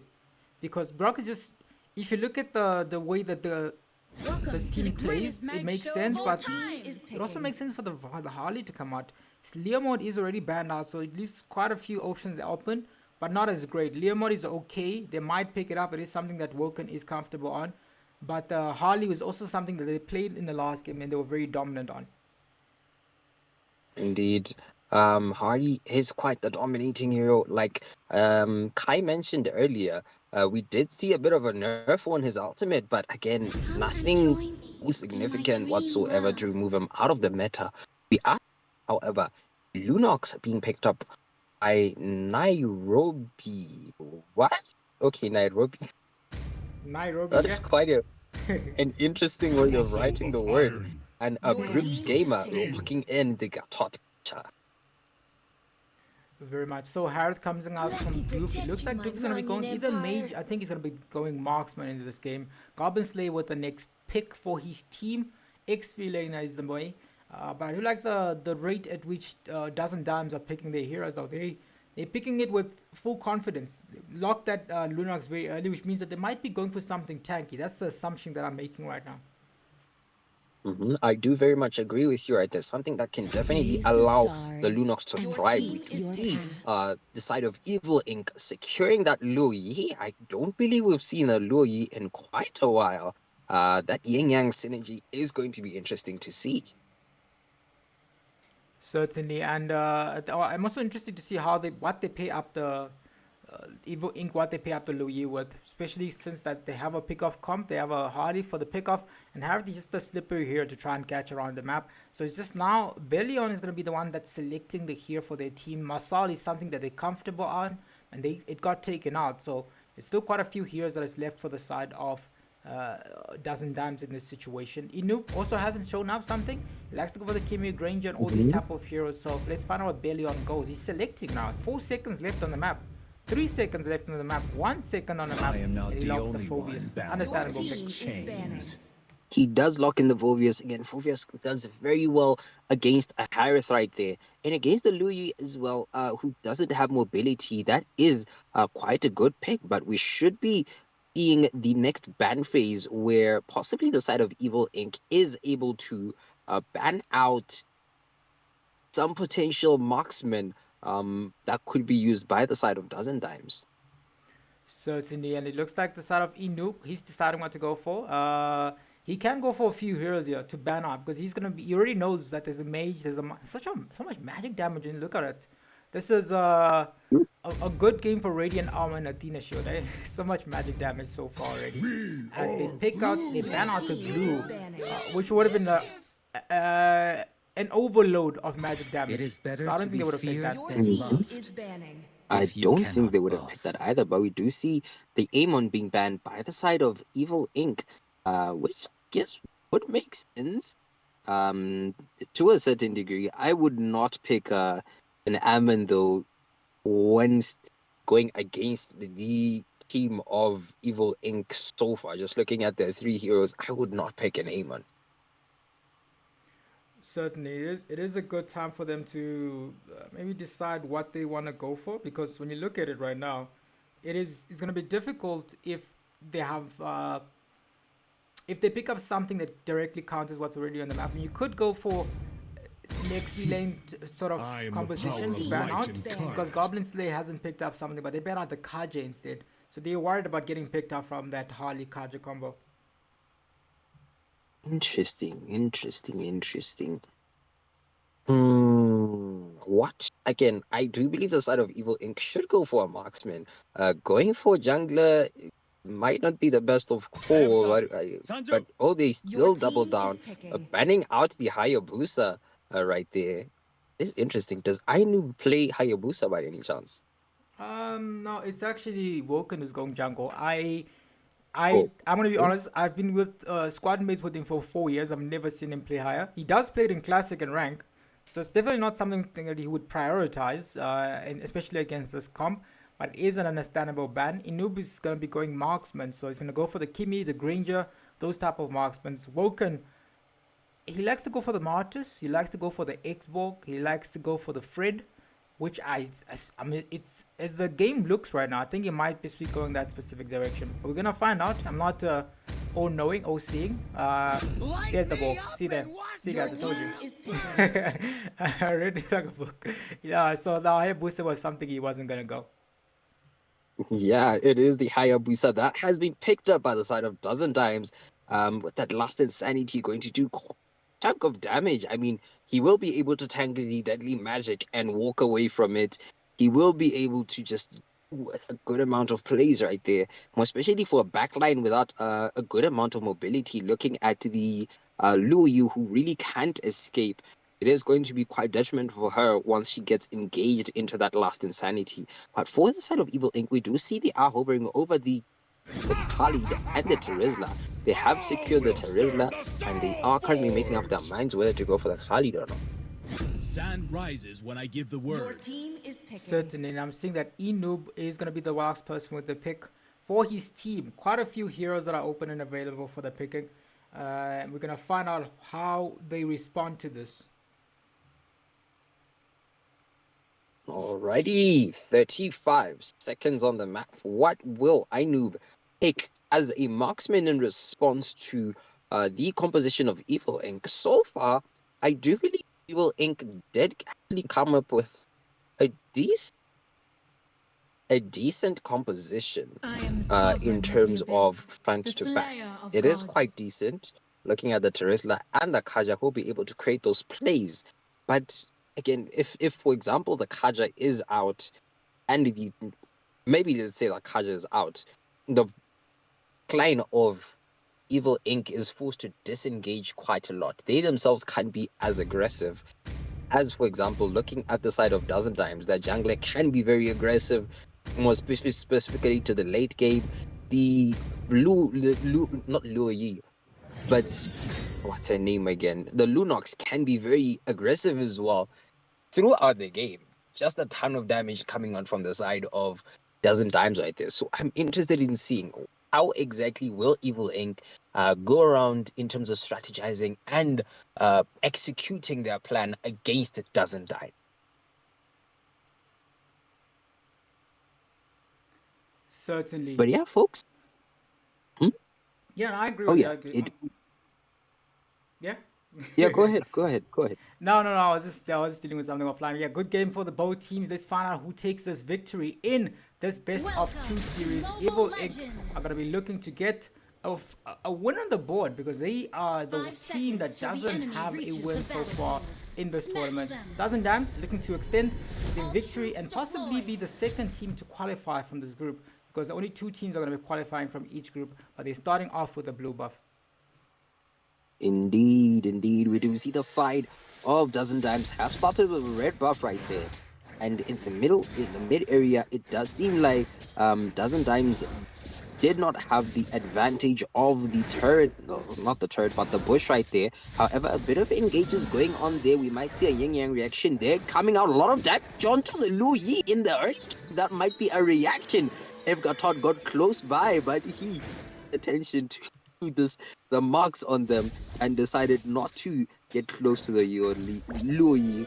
So that's something a lot of people, more specifically on lower ranks, don't actually pay attention to. You know, if I have light and you have the dark mark on you, you've got to actually pay attention. You know, we don't want to cause a reaction. it would have been very hilarious seeing the Lunox go down to that reaction right there. Certainly. Right. Ooh. So much already. The next objective is up for contention, but so much aggression coming in from the side of Evil Link already. I think that the Luyu is definitely going to be a good hero for them to have in those neutral team fights. True, very true indeed. I do see that Louis is focused on her lane, doing quite a bit of damage on the Lunox and the Gatot right there. We do see Gatot is half health. He might be forced to recall. Indeed, he is going to recall. Meanwhile, on the top lane,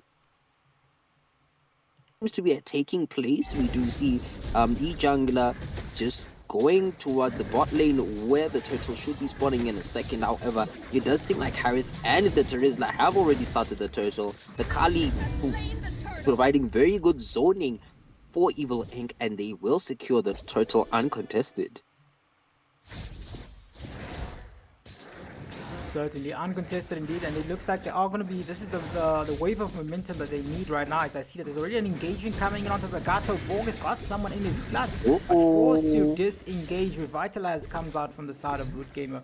Retribution already committed by Woken, so he's trying to farm up a bit for his team and try to. In the mid lane, I'm seeing a engage onto Nairobi, but the light form is used to get out of that exchange alive. Indeed, while at the bot lane, Fovia is just putting some pressure onto the Terizla right there. We do see, however, they have disengaged for quite a bit. Again, they are very tanky, very sustaining heroes. Lunox has rotated towards the bot lane and is possibly looking for the first kill on the map. However, on top lane as well, we do see the Harley and the Harith are possibly going to gank the Obsidia right there. Question is, who will go down first? A lot of damage on bot lane. A flicker has been committed by the Terizla. He is taking a lot of damage. Light ultimate used and first blood by the Lunox. Beautiful play on bot lane. Certainly a good start from the side of Enoob's team as the next objective spawns in the next 40 seconds. They're certainly in a position to try and go this, but I'm seeing the damage coming in from Silver Surfer. Tries to at least give his team a slight advantage before the next objective is in. But the next person they might possibly target is going to be Enoob. They're looking for him to make a mistake so that they can pick him off. 20 seconds towards the next objective as Phoveus rotates towards the turtle area. We are going to see a brawl right here in the mid lane before that happens. It seems like both teams want to make it a dirty fight here.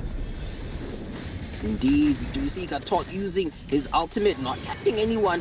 Ali has used his ultimate. He is in a lot of danger using his sand right there to recover some HP. A lot of yin-yang reactions taking place. The Lunox goes down. We do see a lot of damage on the Gatot Kacha. He might go down. Double kill for the Harith. A kill secured by the Obsidia as well. I do believe that was on the marksman. Yes, however, a triple kill for the Harley. Beautiful play by Virus right there. Certainly, that's a good team fight for the side of Evil Inc. Who got everything that they needed to get from that exchange. They got the turtle, they got the kills, and they were able to get a triple kill for the jungler, who's slowly going to get more and more fed as the game progresses. Yes, trying the side of Enoob's team to get something. You see, Teresa's already here, but the penalty zone definitely caught them off guard there. Indeed, penalty zone is EC that forces forces the teammates of Saint Dynasty, sorry, but that forces the teammates of Dozen Dimes to really pay attention to where they are standing at right there. However, we do see on bot lane a mega kill being secured by Virus and Terizla right there onto the 4vs. Certainly, Deadly Magic into the penalty zone managed to secure the kill. It's at that stage where Harley is just simply, okay, there might be a team fight. I think on Goblin Slayer 2v1 situation. Flicker being forced out. He's trying to heal out here, but Lunox will miss the light form. Does he have the dark form to try and get the kill? Oh, I don't think they're going to be able to take him out. He survives that onslaught. But in the top lane, they're keeping Enoob. He's not able to go back to his turret. Indeed, so much pressure on the marksman. It's something that you do not want to see in the early game, especially with Harith, who is slowly but surely getting fed. It's not looking good for the side of Dozen Dimes at this point in time. And it's so much aggression from Evil Inc. It's really amazing. Certainly, they were able to take down the X. Oh, but look at the damage. Nairobi forced to use out of Flicker, so he does make it out of that live. but the deadly magic's cooldown is very low, so I don't think they're too worried about that, as Varus is slowly leading to that stage where he's going to be dealing more damage. Look at the damage coming from the Harroth. Looks like next objective is up for contention. 2 turrets to no. Phoveus is finally ready for some action right now, but the build path, if you look at that, Phoveus, he was going for some dominance eyes, but then he cancelled it. It looks like he's still going to go for it, but Sky PS already picked up from the Lunox, as Nairobi wants to make a gank onto that mid lane. Lightform committed, does have the Sky Piercer, but not enough damage available to take them out, as he's being marked for death. Is he going to I think he can make it out. He makes it out. Wow, he makes it out just barely thanks to the revitalize right there. However, it is Evil Ink securing the next turtle once again. I do believe that has to be the second turtle of the game. No, it is the third turtle that they have secured right there. And wow, man, again, they are putting so much pressure right now. Currently sitting at a 3k gold lead, taking care of the macro right there, able to secure kills, able to secure turrets, making sure to capitalize on anyone that makes a mistake. We do see Luoyi possibly marking the Lunox for death, but a fight is happening on bottom mid lane right now. Oh, Gatot using his ultimate, he is low. Tot able to escape, however, Xbox able to secure a kill on the Luoyi. We do see some damage. Obsidian able to secure a kill on the Khalid right there. Terizla able to secure a kill on the Lunox. The fight continues to engage right there. This Deadly Magic being used on the Obsidian. She is marked for death. She will go down for the Harry. He secures a double kill. Full play by the Harry. I mean, the Harley. Oh my goodness. Certainly, man. I think the Harley is just simply snowballing right now. He's fed. If you look at the board, I actually wanted to see. It's gone for the Genius one into another item that's just focusing. If you're going to try to build more magic defense, he's already got the penetration needed for that. So Radiant Armor is already there, but the heal is not going to be enough if you're simply getting melted before you can do anything. 40 seconds for the next objective, but this time around, it is going to be a Lord. So definitely something that can change the direction of the game. 2 turrets have been taken, but if the side of Dozen Dimes are able to contest this Lord fight, they might just be able to make something happen of a comeback here. I'm saying comeback. It looks like 7-2. Like, I mean, if you look at the kills, only a 2 kill difference, but the goal lead is certainly in the side of Evil Inc. Indeed, gold lead is in the favor of Evil Inc. We might see a potential engage right here, simply trying to take down the mid lane once the minions arrive. However, on top lane, we do see some minions are pushing the top lane. Obsidian has been forced to go to the top lane right there. Whereas on bot lane, a bit of pressure being put on the jungler right there, forcing him not to get this creep, really forcing him to arm in any way possible right now. However, the Lord dance has started. The side of Evil Inc. has the advantage. We do see quite a number of blows coming out. Gatot currently standing at half E at this point in time. A lot of people going on to the cover. Gatot is not able to really secure anyone. Obsidian able to do some damage. The front secures a kill right there. Gatot is using his damage on Natalia, or rather his ultimate on Natalia. He will go down, I believe. Yes, he does a godlike for the Harley right there. It's killing before the X-Morg, and the fight continues right there. It is the Terizla trying to do some damage, push back the side of Dozen Dimes. However, they are able to secure a few kills and to close the goal gap just by a bit. Certainly, they're still engaging. Lunox goes in with the life form. He does have the damage, but again, nothing left. Oh, that's a deletion coming in from the legendary. But I mean, they're not going to be able to start the Lord. But Inno is engaging here. I'm not sure if he realizes how many people are around him. He goes in. He's trying to make this very competitive game. As it looks like they might have turned their attention back to more lanes right now. It is 2 turrets to 1 right now. So they did at least get some kills out of that exchange. Which is, I think right now, the thing that they need to do is probably take on the Harley. That's the key person, just deleting them before they can do anything. Very true. Currently, just looking at the way things are, the Harley is standing at 8 kills and 0 deaths. That is a lot. If he had Sky Pierce right now, he would be really popping off at this point in time. I do believe he's going for Holy Crystal, and the Lunox and the Obsidia are running Sky Piercer, but none of them have any stack at this point in time. Surprisingly, I do believe maybe one of them would have to sell it because it does not seem to be working in their favor at the time being, but they just have secured it. So let's see how both teams will perform, even as they seem to possibly be going for a Lord Dance here. Certainly, I was gonna pan over here to the Skyface stacks. Doesn't seem like anyone has it right now, but they do have the ability to try and gain something from that when they do a team fight right here. Harith is not there. I mean, he's there right now, but I'm talking about the Harley. Harley's not there yet, so they could start it, but it seems that they're trying to use conceal, goes into the backland. Oh, Lunox already there. They get the shutdown kill that was absolutely necessary. Phobius in the backland, forcing everyone to go back. Expo comes in. The last Insanity hasn't been committed yet, but Silver Surfer goes in. He might just be the next person to fall. That's a double kill coming in from Nairobi. Opportunity for the side of Dozen Dimes to turn this around, and they're able to take this Lord. It still seems that Evil Incorporated are interested in contesting this, though. I do believe they are very much interested in using the opportunity they can to secure this Lord, and the Xbox able to use Last Insanity to secure it. Doofenshmirtz on the able to secure a kill. I missed on who that was on, but the fight continues right now. They are relentless. They are stopping. They are not stopping. A double kill for the Harith onto the Lunox right there. We do see Just Woken, however. I do believe he doesn't have... Oh, no, he does have his armor on, so he is able to walk away from that. It is 2 members of the side of Dozen Dimes that are down right now. Not strongest of lords that is summoned, though. So, Evil Inc. might be able to easily get rid of this right here. Certainly, last Insanity committed by the Xbox. He's looking for someone that is low right now. Silver Surfer is low, and they get the shutdown on Woken. I mean, the Lord is... they're not unable to capitalize on this Lord, but they should be able to at least survive a bit longer as the Lord goes down for the side of Evil Inc. Indeed, we do see the top lane going into the hands of Dozen Dimes right there. It's only something that they needed. Gatot getting a 2-man ultimate right there. The Louis has been slain together with the Terizla. Khalid currently surfing for his life away from the team fight, even as Dozen Dimes continues with their pressure. I do believe they should be going for the bot lane at this point in time, possibly also for this red buff. It doesn't seem like they will be going for it, but yes, they secure the bot lane turret. They are currently standing at 3 turrets, now in the leading position. 2 turrets for the side of Evil Inc. Certainly, red buff might just go down right now. Virus is waiting for someone to make a mistake so that he can take them out, but the red buff might just be gone to the side of Dozen Dimes, who are now the ones that are the aggressor. 3 turrets to 2 as Evil Inc. are scrambling to get the pressure back in time, the momentum that they need. They were doing good with the Harley, but now the momentum seems to have shifted to the side of Dozen Dimes.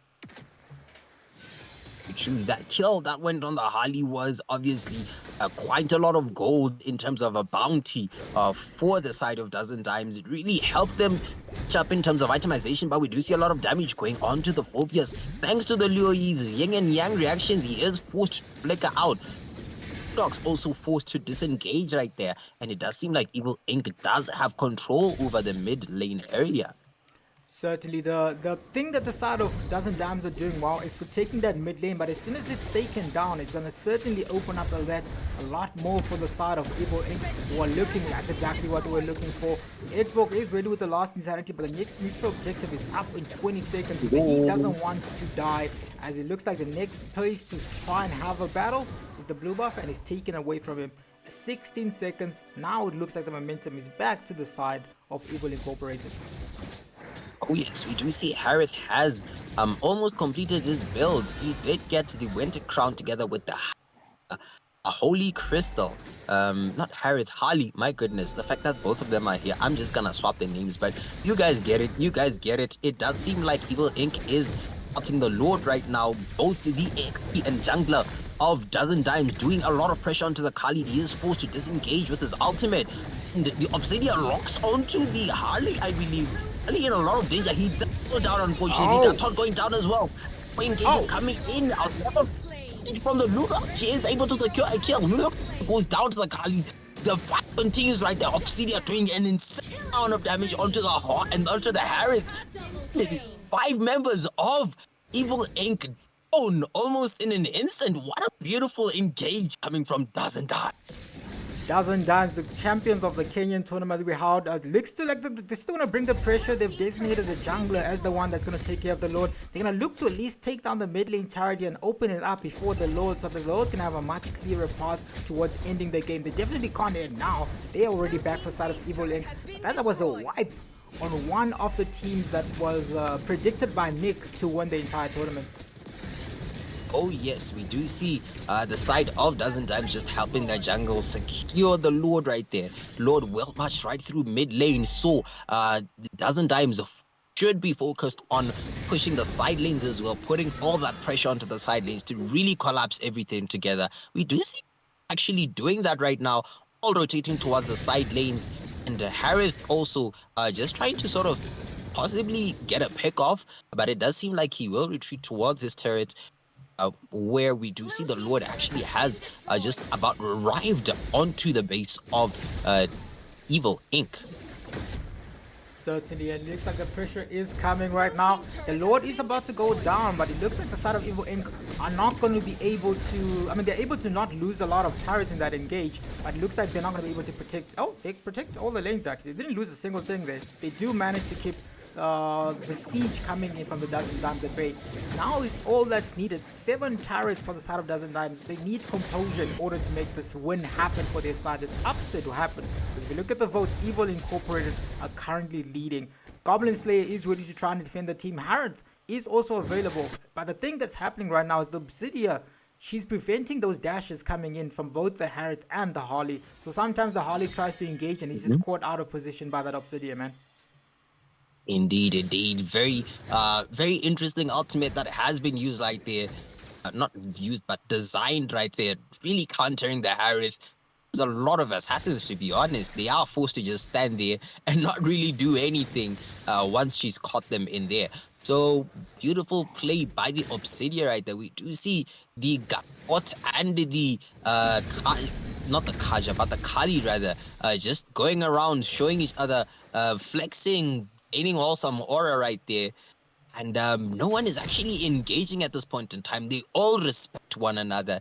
They know that one mistake could completely change the tide of the game. So both teams are very respectful of one another at this point. Certainly. Double Athena shield, double Radiant. The side of Evil Inc. opponents right now, they're realizing the type of magic damage that's available in their hand. They're not taking any chances. They're going straight for that magic defense. And if you look at the builds right now, 3 Holy Crystals have been built up from the side of Evil Incorporated. As Valion might just be in trouble right now. 2 people are on him, forced to use a flicker. He might just be able to escape from that exchange. It's 30 seconds towards the next objective. And I was looking at the itemization. All teams are building correctly, but let's see who executes the game to the advantage, because this is an 18-minute Lord, a game-ending Lord. One person who takes this down could possibly take the game. Actually, we might just need a pause. I'm seeing that iMadness is not moving. So before anything gets hectic, we are going to pause and find out what is going on. 10 seconds towards the next objective. So let's find out what is going on offline. It seems like, Nick, it's the team fight was about to happen right now, Megamind. It looks like it's just like now we just paused and people are like, damn, man. Damn, the action was about to get heated here. So we are going to find out. Kaito, he's using his executive powers to find out whether or not Evil Inc. are going to be able to come back. We don't want to be like, oh, what's going on? The team didn't get time to find out if they were able to pause. But yeah, we did pause. Good game so far, man. Good game from the side of Dozen Dimes, who are currently leading in this exchange. The next Lord is spawning in 10 seconds. So let's find out who wins this game for their team. The pause was unpaused. The team fight is about to be happening right now. iMadness himself said he's ready. 10 seconds. Let's find out how Dozen Dimes do this. Alright, 10 seconds on the clock, and the Lord has evolved right there. We do see the Lord has spawned, and it is currently Dozen Dimes that do have control over the area. Question is, a lot of damage onto the Harith already. Even as we begin, Khalid going in with his ultimate, a lot of light. Yin Yang ultimates being used last and sanity jumps. Winning, both is securing a kill right there. We do see a possible kill as well on the Katot. Katot's immortality has been popped, and a skill has been secured on the... And Terizla able to secure a kill, however, for the side of Evil Inc. They are, however, at the numbers disadvantage at this point in time. Nairobi stayed for that. He might have just overextended. Lightform committed to get out of that exchange. So Phobius tries to stay, but look at how low he is, man. Obsidia comes in. They cancel the Lord Tractor and they get a jungler kill. It's exactly what they want. There's no retribution available, as Dupe is the only one left to try and save and salvage the situation. Retribution is going to go to the side of Dozen Dimes. We're all going to go back to base. Harrod wants to make sure that doesn't happen, but so far a good game for the side of Dozen Dimes. They lost 3 members Evil Inc. before that next fight happened. Indeed, they did lost 3 members right there. They did lose 3 members right there. It was very disadvantageous for them because the Lord went into the hands of Dozen Dimes very easily. We do see Virus still is down, and the Lord currently in the mid-river right now.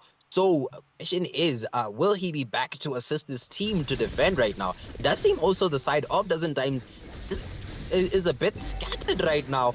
Not really utilized it to the best of their ability, I think. But they have lost one, and the Harris go down this time. The Luna.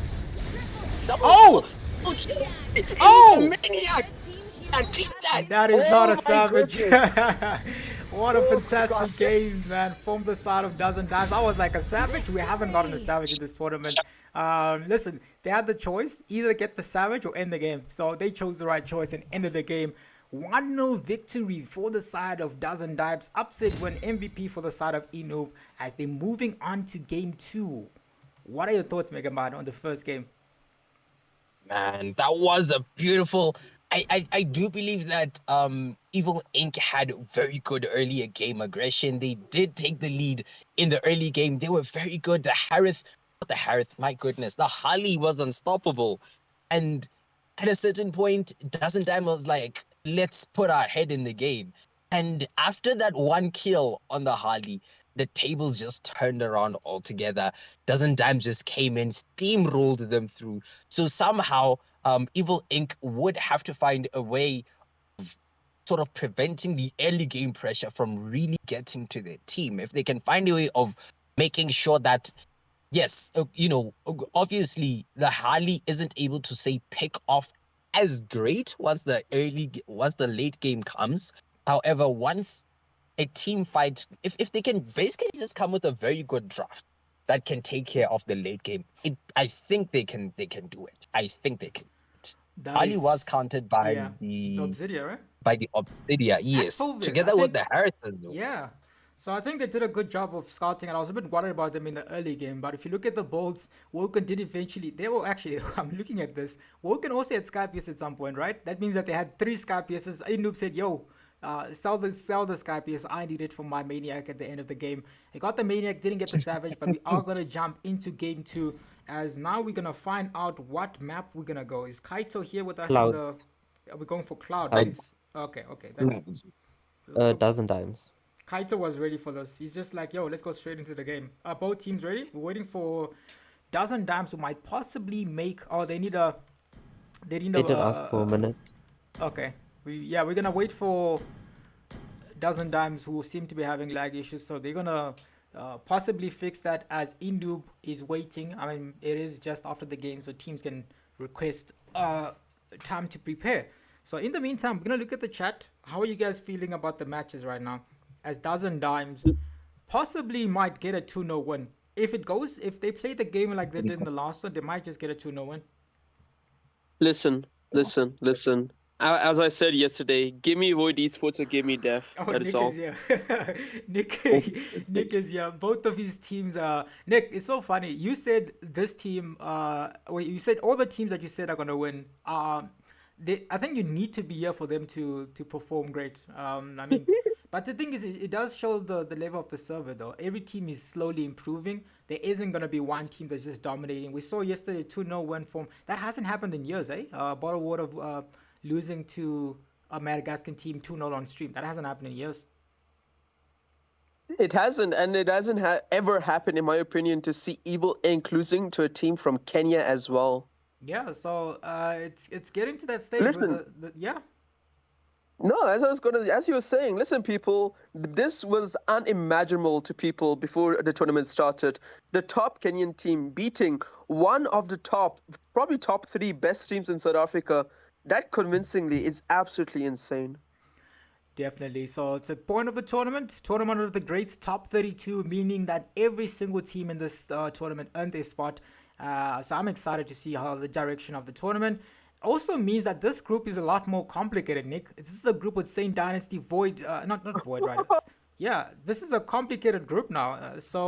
I mean, Dozen Dimes do get their 1 point. They already secured the 1 point. But that means that, actually, Evo Inc. needed to win this. They need to win this game, and they need to win the next game to qualify. Did Saint Dynasty versus Evil Inc. happen yet? They did. That was the first game. So Saint Dynasty won that game 2-0, which means that they get the full 3 points. Dozen Dimes might have just qualified if Evil Inc. don't win this. So if Evil Inc. don't win this game, they're not going through in the group. They need to win. If Dozen Dimes win this, they are most likely finishing second in the group. And Evil Inc., there is a world where Evil Inc. and War are going to get grouped. And the world might just be now. Because if you look at the group that Evil Inc. is, Void Esports is in right now, that group is also pretty stacked. So they also need to do quite a lot of action in order to make a victory happen in that group, man. It's a stacked tournament. But then there's also one more group. The one with Evokers is also stacked. So lots of fun matches. And then we get the group with OTK, Madagascar, and Equinox and Pirate King, where OTK is the number 1 team in that group. OTK Zimbabwe. No, tell me in the beginning of the qualification cycle that a Kenyan team, a Madagascar team, and a Zimbabwean team are going to be the ones dominating. I wouldn't have known that, but let's find out as we see. I wish I could show you guys. I'll probably show you guys the brackets later as we're waiting for this team. Actually, can I do that now? Let me see. Let me attempt to do this. Just create a completely new browser, like not new browser, a new new browser thingy. Let's see. But nah, guys, what an insane tournament! This is like, don't forget about the FIFA World Cup. This is where it's at. Exactly, the Mobile Legends Cup. Not the Mobile Legends Cup. Yeah. AFCON. AFCON. Oh, actually, guys, I was gonna show you the brackets, but both teams are ready. We're gonna go jump into the action. Into game 2. All right, good luck, everybody. Nick says good luck. Megamind is also saying good luck, as it doesn't damn with the first pick, first ban, and they have chosen Cloud, and we're about to go into game 2 in this best of 2 series. Let's see if Evil Inc. can make something happen in this series. Doesn't damn with the first ban.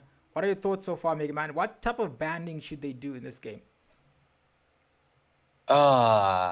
If I don't believe not Evil Inc., but Dozen Dimes would let the Harith go into the hands of Evil Inc. So I'd be very interested in seeing what composition they'd go with thereafter. I wouldn't say I'm that familiar with the types of picks that the side of Evil Inc. would normally do in terms of a jungler. But I do believe they are flexible. So we'll take it from once we see. We'll see how things play. I really can't call it right now. But again, late game. If they can capitalize on the late game, everything would be good. Certainly, man. And Teddy with his first place in the chat. I believe it was Kiku at some point, but then she left. And then I still don't know who I Love Sleeping is. I'm assuming it might just be Kai. There's a 50% chance that it's Kai. I don't know, because Kai likes sleeping. So I don't know. I'm thinking it's you. Is it you, Kai? No, it's not. Listen. I have 4 emails, but that is not one of them. Well, who's I Love Sleeping? I don't know who it is, but anyways, they love sleeping. They're always here very early, so I don't know. I Love Sleeping and Notvia are always here sharp. But next band comes out is the Masal Grok band coming out from the side of Dozen Dimes. It's Belion, the one who had lag issues or network issues. He's finally back and he's going to ban out the hero here. He's deciding. Are they going to ban out the Harley though? That's what I want to know, because they are the ones that have first picked this time around. Indeed, the Grok and the Marcel were banned. And Ainub, not Ainub, but rather Belion is the one to come out with the second ban for the side of Dozen Dimes. So far, it seems, again, those are just 2 bans so far. Those were 2 bans that we saw in the previous match. And, the Kagura has been banned. Understandable. They Interesting. do have a global Kagura on the side of Evil Inc. So they're like, yo, he might just decide to lock in and pick up a Kagura and then just absolutely demolish your comp. Brute Gamer is the one with the next ban for their team. Understandable bans though. I see that they didn't ban out the Harley, nor did they ban out the Lui this time around. They're like, no, I think we can handle some of the heroes, but we definitely can't handle that Kagura. Ooh, interesting. The Zushin being banned as well. I guess this is going to be quite an interesting composition. I do believe Evil Inc. might be going for a tanky-ish composition, and that's why they possibly banned out the Zushin. But we do see a glue ban coming out from Dozen Dimes. Not a tanky composition. What was I saying? A front to back composition, not necessarily pick off, but a front to back composition. Something maybe that relies on the marksman doing an insane amount of damage. I do believe we might see something of that nature, but they also are banning Hilda to prevent early game aggression. Definitely, and it also doesn't allow them to try and invade. Maybe they're going for an assassin this time around. Maybe that's the thought process behind this ban coming in from the side of Weber Inc. I understand it, but now it seems that the side of Enoob's team are the ones that have the opportunity to either control like the first pick is very important. I think it shows you what type of composition they want to go for, what type of gameplay they want to go, what type of mindset they are in when they do go for this match. So let's find out. Dozen Dimes, first pick. Are they taking the Harley? Are they going to go for something else? They go for the Leo mode instead. They're prioritizing that instead of the Harley. They think, oh guys, I think we did fine with the Harley. We can handle it. That's their thought process apparently. Oh yes, Dozen Dimes currently sitting with that Leo mode. I do believe Leo mode has probably been banned in every match we've seen so far. Maybe except the previous match. But yeah, in the first few matches that we had, we did see Leo being banned. We do see Doofenshmirtz picking up the Yisan Shin as well. Currently looking like it might be going gold lane. Of course, can go into the jungle as well. But Sora has been blocked by Goblin Slayer. Very good picks coming in from this. It looks like there's going to be a YSS gold lane actually. I mean, YSS can always be flexed, but since based off the last game, Doof is the one that's in that gold lane, so it seems like he might just be the one that's going gold lane on the YSS, which is always, it's in our server it does work out, but if the side of Brute Gamer picks up something like a carry, something like a Claude, it means that it's just going to be a battle of the late game. But they have the opportunity. Last time around, they went for Enoob in the very, very last pick. So maybe they're going to go for the same sort of draft pattern. We've seen Aurore comes out with the Lunox, and Brute Gamer is deciding. He's going to go for the Gutter once again. This time around, he's going for the Halos very early. But I think because they see that the carry is not going to come around, they're comfortable picking up the Halos. Indeed, quite a formidable aroma picked up by the side of Dozen Dimes right there. Again, that Lunox just did so much damage coming out from the hands of Nairobi. So I'm actually very much surprised they are letting the Lunox going in. However, it does seem like the side of Dozen Dimes have not Dozen Dimes, but Evil Inc. has a response. They already have rocked in the Valia, preventing that aggression from the Hylos. I do believe also possibly stopping the Leo mode from engaging as well. Certainly, man. If you want to respond to the Halos, either you go for the carry and the Valor. Like, I've played as a Halos against the Valor. He just pushes you back every single 2 minutes, man. So good big decision from the side of Chocolate Pie. But they also interesting though. Valor does a good job against the Alice, but they take it out instead. Indeed, they do take it out right there. But I don't believe. Do I believe they would have went with that? I don't believe that they would have went for Alice, to be honest. Yeah, I think they would have. Alice, yeah, unless they want to overload the magic. The magic damage on that comp would have been insane. It really would have been insane. I mean, that would have been a reverse of what we had last match, where Evil Inc. was the one with the high amount of magic damage. But this time, I don't think they'd actually go for that. I don't think Dozen Dimes would do that, no. Indeed, as it seems like they're gonna be deciding what to go for here right now. Virus with the last pick for last ban rather for his team. They don't have they're missing a marksman right now. But the thing is, the marksman is being purposefully left for the last pick, so it's difficult to predict what sort of marksman they're gonna go. So they're still probably deciding to go for the Freya because sometimes people like to go for the Freya goal lane. That is true, though. Freya against the Valia, like I'm just trying to think about how that would work. Like, sure, you put aggression on the marksman, but once Valia shows up, that would sort of be pretty useless, to be honest. So I'm not really on board with them having branded the Freya despite having the Valia. But hey, who knows? No, but the thing Maybe is, they would have. maybe we're some putting a lot of play. pressure on the Valor. Maybe it's just one of those things where, I mean, you can have the Valor, but the Valor can't handle everything. So I understand why they took it out. I mean, if you look at the marksman list, sometimes the Freya is a bit of a problem. Guys, was there a poll in this game? There was a poll. Did I close the poll? True love. I have no idea, like but we do blood. see the Calmeda ban from the side of Dozen Times, and that closes off the ban section for the second game. Certainly looks like Silver Surfer might just go for. He might just go for that Marsha. You could go for the Marsha. Very aggressive. The last time I checked, Marsha was getting her, is that her 38th or 39th revamp? I don't in know. I feel like Advanced they don't Server. know what to do with the Marsha, man. It's like Marsha buff. It's like Marsha reminds me of. There's another hero that keeps just getting adjusted. Who is it? Your team is picking. Cho. Now Cho they've left Cho alone. But yeah, Marsha is one of those heroes.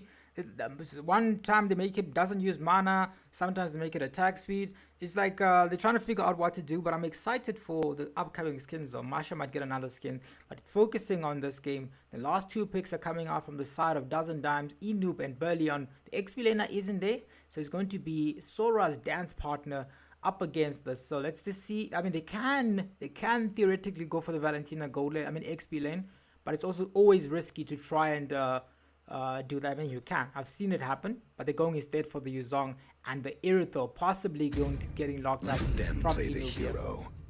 I will be the king this Ooh, world Yuzong and desperately Irithel, needs. the Black Dragon, as well as I do not know. Is it Heavy Crossbow? born with Is that what her ultimate is called?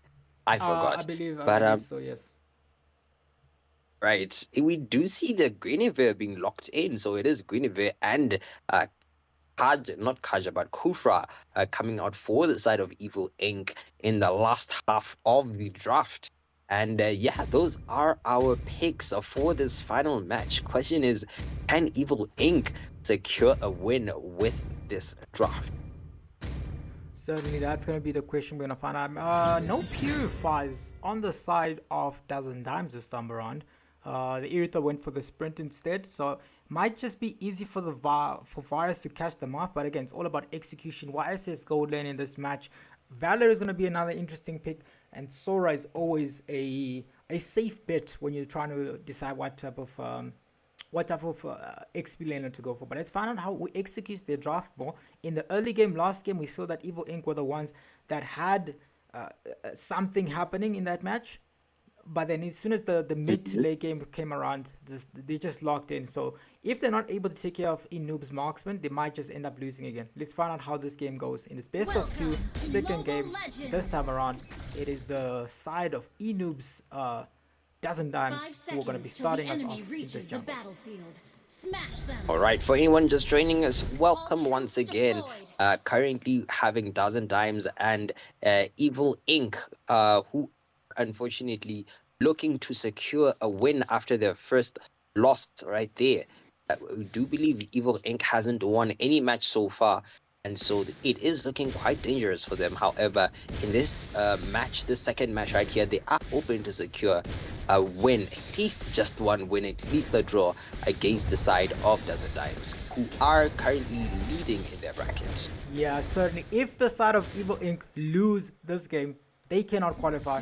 Mathematically, it's impossible for them to qualify unless, because even if they do beat Crown Maki, the maximum they can get from that exchange is 3 points. So this is a must win for the side of Evil Incorporated now. Oh yes, it does seem Hopefully, the prayers of the fans. I do believe you said the fans of Evil Inc. are currently leading in votes right now. So pray for your team. Do whatever it is that you're doing. And yeah, let's see how the side of Evil Inc. responds to the pressure that is taking place right now on their top lane. Certainly. Looks like this time, on respect of the marksman, they're playing around a lot more in his lane right now. I want to make sure he doesn't. Oh, there's already an engagement. Oh, Leomord already engages. They take the blue buff. They have taken the blue buff against Evil Incorporated. Man, what aggression came out right there. And we do see a pause coming out from Kaito. I'm not sure what the pause was for. Could it have been the... No, it was the side of Dozen Dimes who requested a pause. They requested a pause. Okay. Looking at all the lanes, I'm not really sure who could have been the one who requested a It pause. was the captain. I think it might just be the Yuzong who was walking towards danger. He was having issues before this, but let's find out how it goes. The pause was called from the side of Dozen Dimes. They've already taken a blue buff, and the jungler is nearly level 5 compared to level 3. So that invasion, I don't think I was expecting the invasion. It looks like the next objective is up for contestation right now, 17 seconds. I'm not sure where Leo's going. I have to look here because I don't see any other. Maybe he's going towards this creep area to try and take this down. But yeah, this is a pause for the side of Dozen Dimes, who are now lagging, it seems. This is not the moment for them to be lagging, though. Indeed, not the moment for them to be lagging. They are sitting at the advantage right there, having secured the blue buff. It puts Virus behind in gold, like you mentioned, indeed, in gold and in level. And like you're saying, Leomord is currently in the lead. Oh, and we are back. The turtle will spawn in about 14 seconds right there. But yeah, okay, yeah, it does seem Yuzong is back, so he is recalling to the base. Yeah, he was probably the one with the issue, but there's going to be a team fight right now. The Violet Requiem is finally unlocked from Virus, though, so he can definitely try and contest this team fight. But I see they're already going in onto Silver Surfer, forcing a flicker. Leomord competes the Phantom Steed, but again, here comes the Valor, pushing them back to safety for his team. Looks like Virus goes in, but doesn't have anything landed yet, so both teams are still in a good position to contest it, but the Black Dragon has arrived. Virus taking some damage, but it's a 1v1 battle. Takes the damage onto Woken, but the first blood goes straight to the Yuzong. But there might just be another dirty fight happening right there in the mid lane. Lunox commits the large ultimate into the backline. Valor is very low. YSS comes in to clean up. It might just be so much action. Soldier goes in, but he might just get deleted. Not might. That is definitely him getting deleted in that exchange. Good game for the side of Dozen Dimes, and looks like Lunox is still going. He secures another kill. 4 kills for the side of Dozen Dimes. 202. That is where the Lunox is standing at this point in time. Beautiful play from her. Full team fight participation, causing so much damage right there onto Evil Inc., who actually got her very low. It does seem like Valia is putting a bit of aggression, and she will use the light ultimate to escape. However, there is a contest taking place at the turtle at this point in time. Valia, just being the pest that he is, pushing back the high-lows, pushed back the Leomord, causing quite a bit of damage. We do see Sora, the winner out there. Glorious Pathway has been used. Do see Retribution used, and yes, Leomord able to secure the Lord. Iridial able to do so much damage. Man, there's a lot of damage coming out from this Lunox. She is able to secure a kill. They're still going, man. As well. That should be the double kill as well. I did see Sky Piercer get picked up as well. I do not know who it went on to, but man, it is 7 into the hands of Dozen Dimes right now, whereas it is 3 kills into the hands of Evil Inc. Certainly, man, a good game for the side of Evil Incorporated, but they are not getting the early game fight that they want to get here. Evil Incorporated are the ones that they're responding to the pressure from Dozen Dimes, and that's exactly the position that Dozen Dimes want to be in. Oh yes. Obviously, you want to be proactive rather than reactive. Like they used to say in school, prevention is better than cure. No, yes, and so you want to prevent a situation of you losing kills and gold a lot from taking place.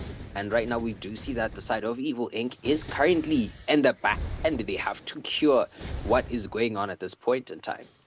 Certainly, they need to cure the virus, right? Is that how it is? Yeah, more medical. They did I cure think, the virus. guys, did Mega Man go to med school? Because I don't know what they say to his school, but prevention is better than What? cure. Oh, they're still fighting in the bottom lane. 1v1, Bellion survives. But yeah, you are definitely right about this. 30 seconds to the next objective. Looks like the side of Brute Gamers team might just actually win this, because they're 3,000 gold ahead right now. So they can. The only thing that can happen is them throwing the game.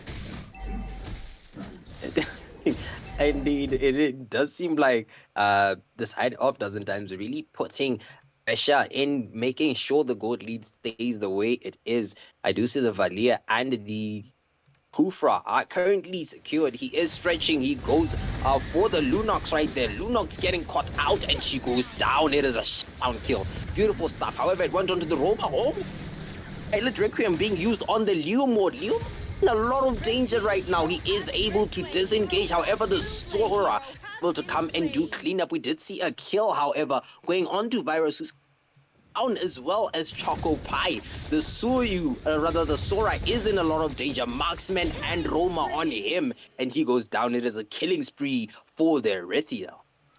Certainly, and I was seeing a lot of requests for the items. Here are the items, guys. Sky Piercer picked up from Nairobi. Hunter already, Windtalk already being built by the Erythiel. So as we see on the opposite team, they're also still trying to get more times. Concentrated energy has already been built up by the jungler of Evil Incorporated. But the team fight is happening in Mega Man. Look at Flicker. Ooh. Tons of damage. However, the Lord has been, or the turtle has been secured. A mega kill by the Erythiel. Dora able to get a 4-man start. Oh my god. Triple kill. It is a virus securing. It is by the Sora. Clip that immediately. What a beautiful play coming out from the Sora. Wow, man. What a way of turning the tables. And they get the mid lane turret out of it. Certainly, they might just be exactly what they were looking for in that engage. Fantastic ultimate coming in from Goblin Slayer, as it seems that the side of Evil Incorporated are slowly getting back into this game. And that was a play they needed right there. The Sora able to secure 4-man, hug them, mix them up together like a cocktail of some sort, and then just doing insane damage on the team. They could not have responded. And then on top of that, Guinevere jumping in at the Violent Requiem, just doing so much damage. It was honestly such a beautiful engage. Though the side of Dozen Times really has to pay attention to their positioning right here. Can enable Sora to really create a good setup. But speaking of Sora, he was in a bit of danger. We do see, however, that the Yuzong did use his Black Dragon form to disengage from the fight right there. Sora did recall going to the top lane to possibly fight off the marksman as well, to apply a bit of pressure. Question is, are they switching lanes? Oh, we do see the marksman has secured the top lane turret, so that is a good thing. However, it does seem like they may have swapped lanes and Yuzong might be in a bit of danger. It is 4 members of the side of Evil Inc. on him. Kufra standing him on the wall, and Valia is able to finish him down. Certainly, and it looks like there is going to be another team fight happening in the mid lane. There's so many. Oh, look at the damage coming in, but so far no one dies from that exchange. Sora is doing a good job of being destabilizing the lineup right now off the side of Dozen Times. Man, Sora is very instrumental. Goblin Slayer making very massive plays for his team right there. They are currently drawn in terms of kills, and they have they're actually in the lead right now of gold, though not in a significant amount. I do believe this is around 1 point something K, 1.3, 1.4 K or so, which isn't significant, but still is a good thing that you want for your team. Definitely, it is looking tough for right now, but the side of Dozen Dons are still going to be leading in turrets. But I mean, they're the same in terms of turret, but I just saw an interesting item being picked up from the YSS. He has picked up the Sky Piercer 9 minutes into the game, so he's looking for kills right now. Indeed, he is looking for kills. We do see the Lord is marching down the bot lane right there. The Sora has went back to his lane, which is the bot lane, and it does seem violent, not violent Requiem, but rather an engage was done onto the Leo mode. He is taking quite a bit of damage. He is forced to go back. Kufra stunning two members of the side of Dozen Dimes. However, he will go down and they will escape. Sora trying to engage, trying to get a kill, isn't able to catch anyone. He himself is in a bit of danger, however, kind of out of position right there. We did see the Black Dragon going in. However, the Black Dragon has gone back to the base as well. Sora has been able to disengage. Fire securing a kill onto the high-lows. Do see the Yisun Shin getting his first stack right there. Killing spree onto the Luna. Certainly, indeed. Evil Inc. realizing the pressure and the energy needed for this game. If they want to possibly qualify in this group, they need to win this game. If they lose, they're definitely gonna be. Oh, why is this with the Sky Piercer though? Wow, Doofenshmirtz nearly popping out there. Rithel right there. Leo, the tiger's name is Leo. Leo was gonna go back to base, a sad puppy, and man, Doofenshmirtz just did a ton of damage right there, using the Martin Shocker, using all that he had, and that we do see the damage also coming onto the Yuzong right here. Question is, will he survive? No, he does not. And Evil Inc. applying so much pressure onto the lane right there. They do have a very good late game comp. This Hylo's trying to so much. However, he does get caught in a Violent Requiem together with the Luna, and she goes down. She went in, she went out as fast as she came. Erythiel then goes out. Dozen Times is facing a lot of problems right now from the side of Evil Inc. Uh-oh. We do see a shutdown, however, thanks to the turret. They were facing a lot of problems, but they got a solution in that slight overextension right before the next neutral objectives are about to spawn. I was doubting, or I was questioning the Sky Piercer bolt coming in from the YSS, but he realizes he hasn't died any at all in this game, so might as well get Sky Piercer. So he's definitely, Sora and YSS are on fire right now. They're slowly getting the game back to stabilization. It looks like Evil Incorporated slightly more organized, as the next objective is up for contestation. Two turrets, for the first time in this game, they're the ones that are leading. As it looks like it's going to be a pretty even 50-50 battle, but the Leomord isn't there yet to try and contest this. They're pushing him away. Very true, very true. Valia just being the pest, the annoying pest that he is right there. We do see that Dozen Dimes currently at a 4 turret and 4 kills deficit, as well as a 4k deficit in gold. So quite an interesting statistic right there. And Virus able to secure the turtle just puts a bit more, not the turtle, but the Lord rather, puts a bit more pressure onto Dozen Dimes to defend and respond to this composition of the side of Evil Inc. Certainly, it is time for the side of Dozen Dimes to dig deep. And listen, this is the game. This is how it looks. If Dozen Dimes win this game, they have definitely 95% chance of them qualifying. If the side of Evil Inc. lose this, they're definitely out. So they want to win this game. Dozen Dimes, if you had to look at it, Dozen Dimes, the next opponent is Saint Dynasty. So I don't think they want to lose this game either way, because they can still win, but then also still not qualify if they don't win this game. Oh yes, we did see the Lunox actually sold her Sky Piercer right there. However, the Lord is about to crash into the mid lane. We do see ultimates being popped out. Glorious Pathway. A Black Dragon has arrived as well. Currently, no one defending the top lane. Sora just trying to clear. Black Dragon going for the back line, able to secure a shutdown kill onto Doofenshmirtz. However, he does get taken down. We do see Sora able to catch 3 men. However, not able to push much. He goes down himself as well. Leo and Erythiel doing so much damage, able to secure a kill onto the tank. It is 2 members, or rather, yes, 2 members of the side of Evil Inc. who are left. Able, however, to catch that Hylos who was overextending.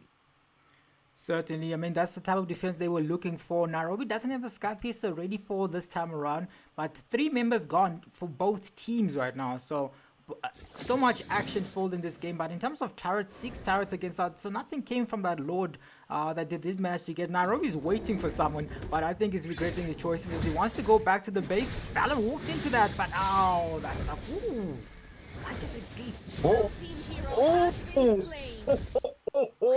A lot of damage on that Lunox right there.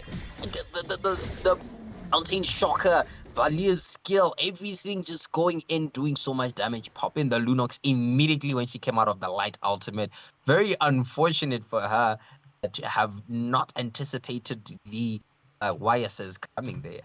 Certainly, man. As with the last game, it is going to that late game. It is a dirty long game, and 30 seconds towards the next objective. Both teams gonna look to try and contest this. Everyone is gonna be available for this. So now it's the battle of the macro. How are we gonna sync the waves? How are we gonna control the tempo? Who's gonna engage first? Both teams know exactly where everyone is. Well, the Mountain Shocker has already been committed, so they already know exactly where everyone is, and they also know. So it's time to start the turtle, and it's time to get into this possibly last fight of the game. Oh, Leomod goes in. Oh, Leomod going in. Oh, we do see the Lunox also going in as well, but she gets caught immediately. Either team's CC right there. So much CC coming out from the side of Evil Inc. Taking out major damage dealer for the side of Dozen Dimes. Certainly, Nairobi has been taken out, but Goblin Slayer is zoning out this team as they look to try and take the Lord down. It looks like it's going to be the Lord that goes to the side of Evil Inc. uncontested, but as we've seen with the last one, it was possible for the side of Dozen Dimes to defend this. So let's see if this time around Evil Inc. are able to capitalize on this very important objective that you just got right now. All right, it is the bot lane turret and the... Yeah, all three inhibitor turrets are left. The bot lane turret seems to be the weakest, and that's where the Lord is going for first. So chances are we will see it go down. Question is, can other lanes go down for Evil Inc? Can they get to this equalizer, or will Dozen Dimes be able to defend? That is certainly the question. But oh, Yuzong goes in with the Black Dragon. But yo, who am I going to keep track here? Who do you want on camera? Let me know. You go top, I'll go bottom. Okay, guys, bots, nothing is happening so far, luckily now. Oh, they are pushing in though. Yeah, mid lane turret has went down. I do believe there's only one turret left, which is the top lane. That is where Evil Inc. is currently focused right now. A lot of damage going on to the roamer of Evil Inc. He does go down as well. Currently, Dozen Dimes has been able to defend, but they have lost each and every single turret of theirs. Certainly, man. Lunox is not having fun. He was having fun in the last game. So this game is a slightly less fun game, but I still think they are having fun because it looks like we're going to go to the 18-minute load section of the game right now. Woken hasn't gotten any kills, but he's been getting objectives. I just realized that the jungler doesn't have any kills yet. So what? I'm just... I think that he right he has a lot of assists, 90% of the assists, but just no kills. Again, that is so unfortunate. That is really... He's playing a Roma. He's just a supporter. He's supporting his Roma. Woken's gonna be like, every time I come here, I'm abused. They're just picking on my gameplay. I can do that because I know Woken. Anyways, guys, the game is ready. 50 seconds towards the next Lord. Who wins it is the question, as Brute Gamer being forced to retreat from this area. Oh yes, Evil Inc. currently putting a bit of pressure right there. They did the Mountain Shocker, so they do have the vision advantage. Dozen Dimes respecting that, go back into their base where they can possibly just cover behind the walls for a bit of safety. But again, the Lord is spawning in 30 seconds or so. Question is, how can Dozen Dimes get out of this base, possibly contest the Lord, and still have a chance to defend in case they do not get the Lord? Certainly, ma'am. That the question might just be answered in the next 17 seconds. What the side of Evil Inc. are doing a good job of is just making sure that they don't clear any lanes. They're forcing. Look at the damage coming in already, man. Glorious Pathway already committed 7 seconds before the next objective is up. Again, ooh, heavy crossbow, whatever it's called, it has been used by the Erithiel and just doing a bit of damage onto the Valier, forcing them to go back to go start the Lord, which they are going to absolutely shred right now. Mountain Shocker had been used, I believe, so they do not have vision at this point in time. The side of Dozen Dimes is possibly trying to go for the Lord, however, the side of Evil Inc. have already taken it down, so they are forced to retreat.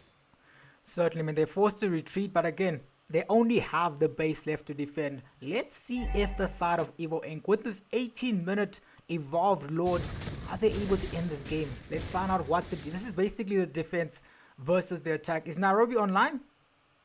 He's back. He's back. He's thinking, guys. He's like, he's summoning his energy right now. The Lord is marching. We're gonna find out who wins this game right now, and then we possibly can, if they're unable to end this game, might just be an L. Let's find out. All right, I'm zooming out for this one. We do see Black Dragon going into the backline right there. The side of Jason Dimes have started to engage the Lord. And man, the Valia Pest are pushing out the Yuzong. He's unable to do anything. The Barbiel on support, he's just right there. Unfortunately, not able to get anything out of it as well. He is going to be taken out by the Violet Requiem as well. Unstoppable right there. And man, a lot of damage going in. However, I did see a kill, a shutdown kill. I think that was on the Guinevere, but that is not enough. The side of Evil Inc.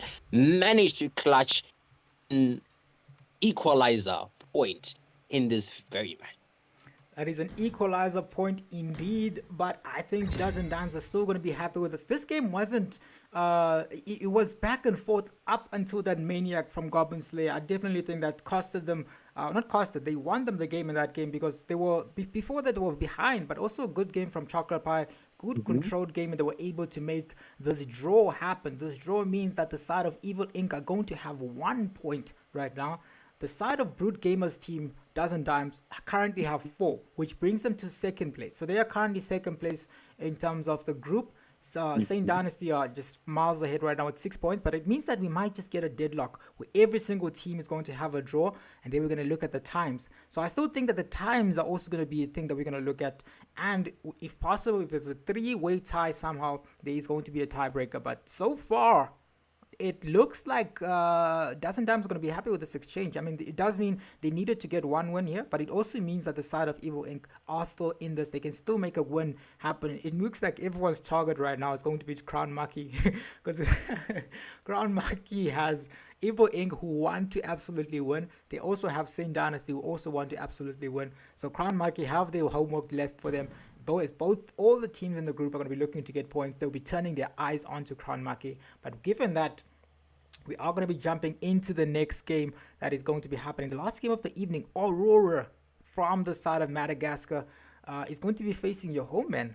They are going to be facing Mount Olympus in this match. Mega Man, what are your predictions for that game? You are, I mean, you're obligated to support Mount Olympus, but how do you think it's going to go? Have they been preparing? Let me save my obligations of for the next match. Let us just take a all right, Mega Man is break lagging right now, and we will be back very shortly again for the last game of the evening. I'm lagging. No, I asked you about your legions and your network just cut off. So I don't think you're meant to give us an answer. You're back now. It sounds just fine. Both teams are loading in. We can take a break, but Mega Man can take a break. I see that the team's already here. They're already ready for some action, man. I think they were waiting. They were watching this game. They want to put on a show just as much as these two teams have.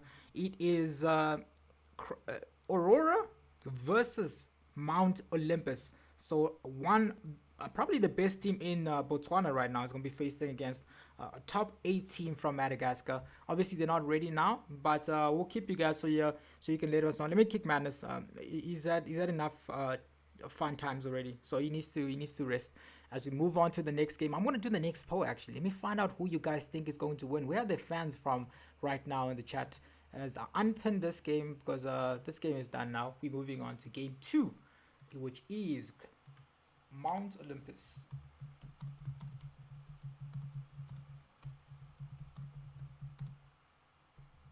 Wait, did you say I lagged when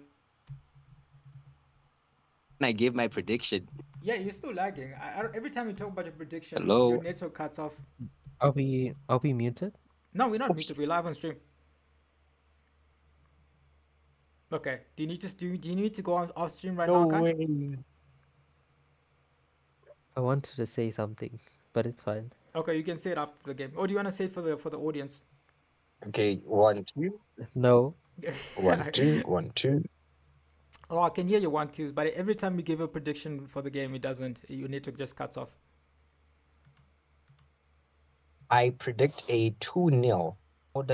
Have I predicted? Did it go through? Okay, 2-0 for who? Oh, Mount Olympus, Oh, okay, obviously. 2-0 as the prediction coming in from this. I'm seeing a lot of votes already comes in. 7 votes, 67% of the votes coming in from Aurore. Mount Olympus 32. So you guys gotta go. You and Kukui. Where is Kukui? You gotta go get her. Tell her she go rally up the Botswanans to come support Mount Olympus. Same thing with Aurora. Come rally up the Madagascars to come support Aurora as they go into this best of 2 series. Payne is on the wrong side, so no, he's on the right side. He's on the right side. Looks like Mount Olympus are missing one player to solidify this final clash. Kai's gonna let us know who's picking what though, as he finds out from the teams. But in the meantime, take if it's the first I do time here, believe- like and subscribe for more action, for more African MLBB. We're almost done with the tournament. Group stages are nearly done, and then it's gonna be the ladies tournament. Damn, bless me. Indeed. Like and subscribe, and keep up to date with whatever notifications we will be rolling out very soon. Like we said, there is a ladies tournament coming out on the 23rd, I believe, of this month. It should be the 20. It's the 23rd, right? It's supposed to be weekend. Whatever weekend is, let me just see. 23 and 24, ladies weekend. That's gonna be fun. Oh yes. Nigel, Mount Olympus has chosen Broken Walls. Mount Olympus Broken Walls, Ooh. and we are going to be good to go in the first draft. Is Kai and Mega Mind are going to take us through the first draft of the game, and then I'll be back in the game. So starting the game now. Mount Olympus versus Aurora, best of 2 series. The votes are in and Mount Olympus are leading, so their fans have come out as they go into the band. So yeah, take us off, guys. All right. Good evening once again, everyone. It is the final the final best of 2 rather of this evening. We are starting off with Mount Olympus versus Aurora, with Mount Olympus having the first pick prio in this particular match right here. And yes, I will be with Kai in this particular match. We do see the Zushin getting banned out by the side of Mount Olympus right from the get-go. Kai, what do you think, or rather, what is your take on which team would win in this particular match? Okay, Megamind is obviously supporting his team, and me, I will support Aurore today. Why? Why? Because I know them. Like I know them. We used to scrim versus them actually. They are Welcome to the pretty good greatest mag players. show of all time. I don't know anything about Mount Olympus though, but Megamind has a lot of faith in them. He said 2-0, so It is. I do believe my boys will win. They actually do need this win. It is similar to the situation that Evil Inc. found themselves in right there. They did They- lose their first match. they have 0 2-0. points. Yes, they do have 0 points. So whatever it is that they're doing today, they definitely do need to win this. And so that is why I do have faith that once they're put under a lot of pressure, they will definitely deliver. Okay. For your sake, let's hope they at least get a point. But yeah, so we do see the Harley had been banned together with the Lunox and the I am Leo not mode. the only We did one see the bound Phobias by also these getting banned. I do chains. believe that Lunox was a ban on Yes's Lunox can be very dangerous. He does play the mages for Mount Olympus, so I do believe that is a not necessarily a spec ban. You can't ban out. Yes, he can pretty much use any mage. So yes, I will very much glaze my points, guys. Glaze my points. You can clearly tell whose side Megamind is on. It's so obvious. I, Minotaur, Okay. will finish off what was left undone. Minotaur ban was a target ban on Tristan Fury. I do believe Tristan Fury is the roamer of the sign of Molly. Miney might have known him, especially for all the players might have known him for his global Direth, in particular. So When was he yeah, global? back when before the not legend, but mythic revamp. Before mythic revamp. Mm-hmm. When we used to get 6,000 stars, not 6,000, 600 stars to get to mythical glory. Oh, Yes. I don't think I was here for that time. Okay, all right. Well, Your team is Do you see the first pick for Mount Olympus being the Alice? Interesting pick right there. I'll be back now. All right, I will take it from here, guys. I will try and be as unbiased as possible, even as I call the matches or rather the picks right here. But we do see Aurore hovering over Aurore, I think, hovering over the right here. Of course, Grok. With that tectonic charge, with the knockups just from him slapping you, does a lot of damage. And we do see they also lock in the Eve, looking very stunning, very beautiful right there. Thanks to Saleh. No, you know what? I'm gonna Nova Flare. Yeah, Nova Flare. There we go. Yeah, Nova Flare. Nova Flare locking in the Eve this match.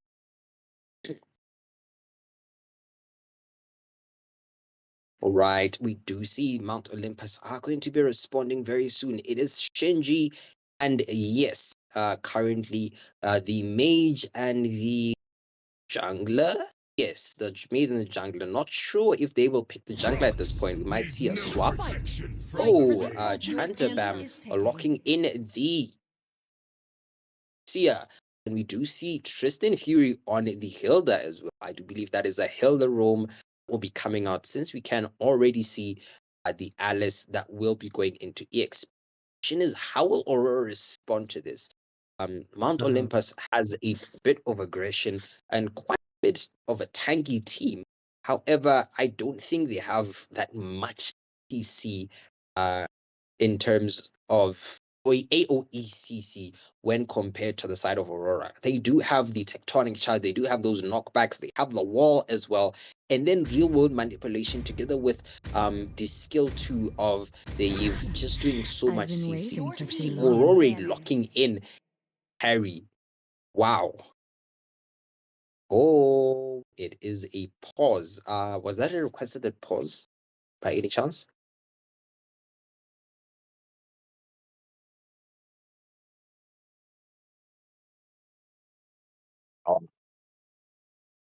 Okay. Right, for anyone just joining us, it is Mount Olympus versus Aurore at this first. This is their first match of a best of series right now. And looking at chats, we do see the polls. 15 people have voted so far. It is the Mount Olympus that actually is leading 60 to 40. And that is how the polls are looking right now. We are back in the game, and we should be proceeding very soon with the next bans of the game. Looking at chat, it does seem like I stopped playing ML just to watch Paradox. That is Fareya. Fareya, thank you very much for the support. Again, share, support your teammates, you support your friends, support. If you have a relative, support your relative, support your boyfriend or girlfriend who may be playing in Paradox, and just share. Let us grow. We are getting inching closer and closer towards the 1K mark, where we will definitely be having a giveaway coming on very soon. A fun collab like SpongeBob again. I think that is very honestly, I don't think anyone expected SpongeBob and the way they executed it was actually very fun, to be honest. Obviously SpongeBob is a hilarious character, but Patrick as the staff, because like starfish have this whole thing where they lose limbs and they can grow them back, so using glue as Patrick was very good. But yeah, Kikui, hi Kikui, you just seem to have joined right now. And yeah, 31 people sleeping. Schedule is KO. My legacy shall endure. It does seem like we have a lot of viewers, but no one actually going on. But yes, there is a link right there, and Teddy just dropped it. If you guys want to discuss with us outside the stream, you can join the WhatsApp group, and that is the link right there. Grow our community, make it bigger and better. And yes, we will get back into the bans, which should be just concluding very soon. But we did see the side of Aurore have already finished their bans with the Zetian, the flawed as well. Whereas the Time to side drop of the Molly beat of have the banned funk. the Your team Guinevere is picking. and the Joy. I think they're banning quite a bit of magic damage, more particularly the junglers right there. Obviously, Guinevere and Joy are very good in the jungle, but Guinevere, of course, can be used in EXP as well. So, flex pick that was banned outright there. I do believe that that might be a hint that there might be some form of stationary mage, or possibly a mage or a marksman who doesn't have as much mobility for the side of Mount Olympus. So I'm quite interested in how Aurore, in whether Aurore has picked that or Okay, not. It's very I'm back. interesting. Yes, I'm I back. is back. Whoa, Mount The Olympus clouds has are a ever very shifting, tanky but lineup. this heart remains steadfast. Indeed, they do have a tanky lineup, and they should be picking up their marksman and mage in a second. I do believe they're possibly going to go for someone without mobility, which might be a bit of danger, just based off of the Guinevere and the Joy bans that came out of Aurora right there.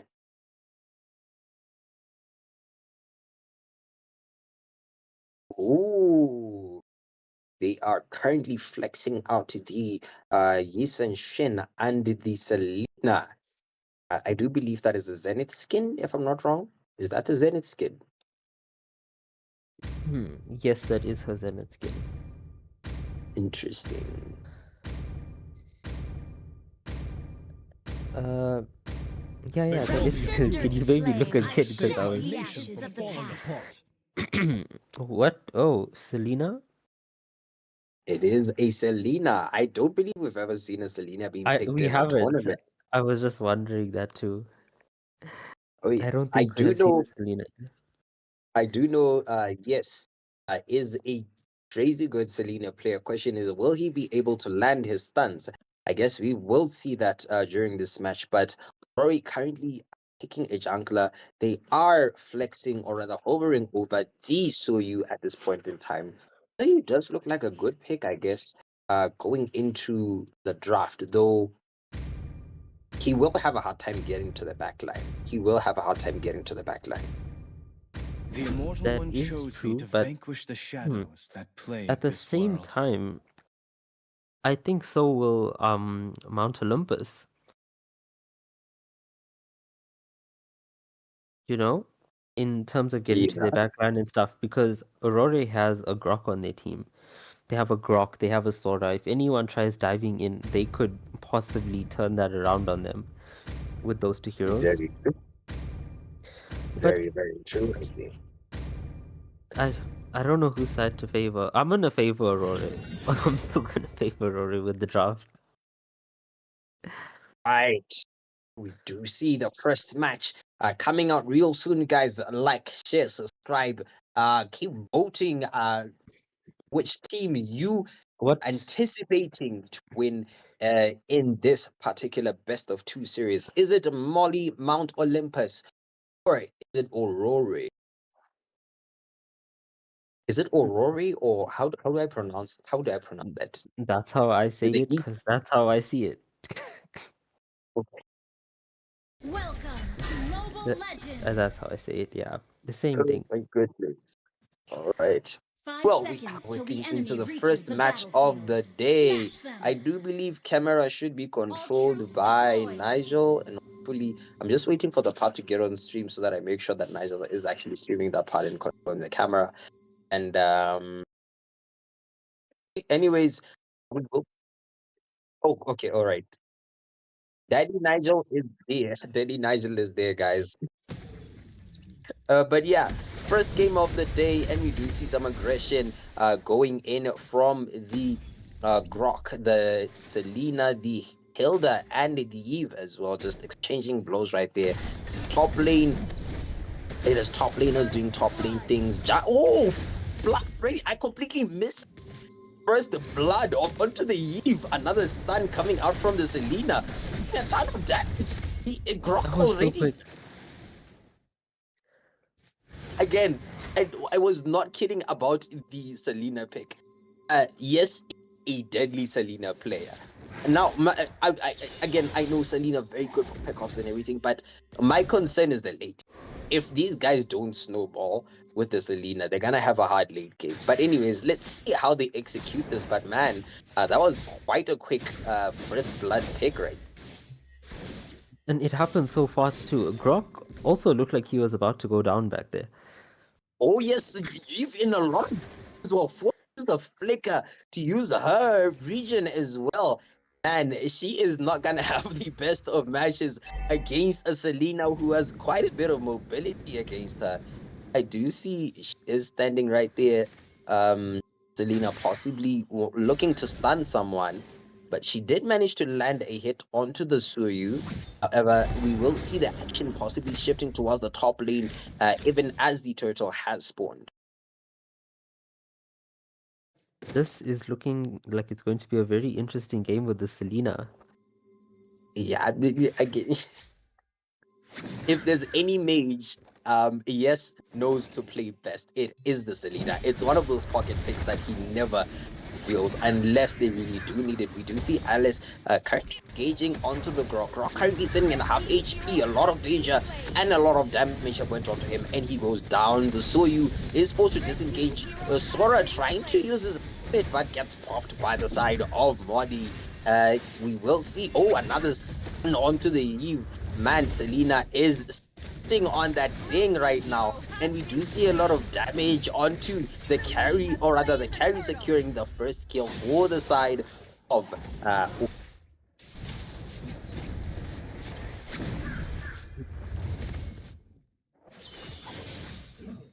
Megamind, are you there? I am here. I'm here. I'm right here. It I'm right sounds here. it sounds like you are lagging. It sounds you keep cutting no, off. no. Maybe. Oh, aggression coming out from the Hilda. However, she caught out by 4 men from the side of Aurore, not able to do anything. And so is Shinji, who could not escape the tectonic charge into real-world manipulation combo right there. And with that, the side of Aurore has, or rather, has equalized the score board in terms of kills. It is 3-3 on the 3rd minute. You know, when I was first looking at the drafts, I was really not sure about the Selena, but Selena has really been doing things with these stuns. I haven't seen a Selena in this tournament before, so you don't really know what to expect. Very true. But I should have Selena's taken Megamind's words. Selena is pretty much like Franco. If you can't land a hook, then there's nothing else you can do, to be honest. But right now we do see the side of Aurore seems to be concentrated towards the top lane, possibly ganking the Alice, while the side of Mount Olympus might be going for the carry right now. They do they have actually pushed her back all the way back to the mid turret, not the mid turret, but the second turret, and they are going to do quite a bit of damage on the. No, they don't. Actually, leave it to the marksman right there. Then it backs away. A lot of damage happening in mid lane. Tectonic charge has been used. Real world manipulation. A lot of AoE coming out from the not Yuzong but the Sora. That is 1 kill onto Tristan Fury. Chantabam able to secure a kill. However, the Sora able to pick up a second kill as well. We do see Carrie just going ham onto the Alice. She is trying to regen. She is trying to survive. However, she is forced to use her first skill to. Is 1 kill into the hands of. It is 2-2 right now. So both teams are still leading, and yeah, very interesting match. Again, no team has lost the turret so far. No team is at a disadvantage right now. Definitely, both teams have been keeping it pretty even when it comes to the gold. Right now, it's even. Even kills, even gold. Both teams are doing really well at holding out. I do feel like Aurore will have the late game advantage. I can very much agree with you on that. By the Selena right there. However, unable to get to finally secure the kill. However, it Chanta, Chanta on the that the Baxia able to secure the kill right there onto the other jungler as well. So they are going into 6-6 again. They have drawn on kills. Our goal difference is pretty much still the same. Yeah, no one is letting go. It's a kill for a kill, an eye for an eye, a tooth for a tooth, a spit from Selena for a kill for I don't know who would be getting the kill, but yes, it is just a beautiful exchange going on from both teams. The nice thing, usually with these matches, one team ends up taking getting the early game advantage, and then the other team just has to wait till late game to do something. But so far, these teams have been holding out so well. No one's been able to get the upper hand. One has been able to get a high pan. However, we do see a lot of damage going on to Tristan Furious. He will go down. Tectonic Charge has been used as well. This might be a second kill, and it is a double kill for the carry onto the dear man. Wow. And now currently the side. Oh, what? What? I completely missed that, but that seems to be a. Okay, yeah, flip that. But anyways, Sora is disengaging from the Hilda and the Alice right there. Even as the mid lane turret had went down, we did see Eve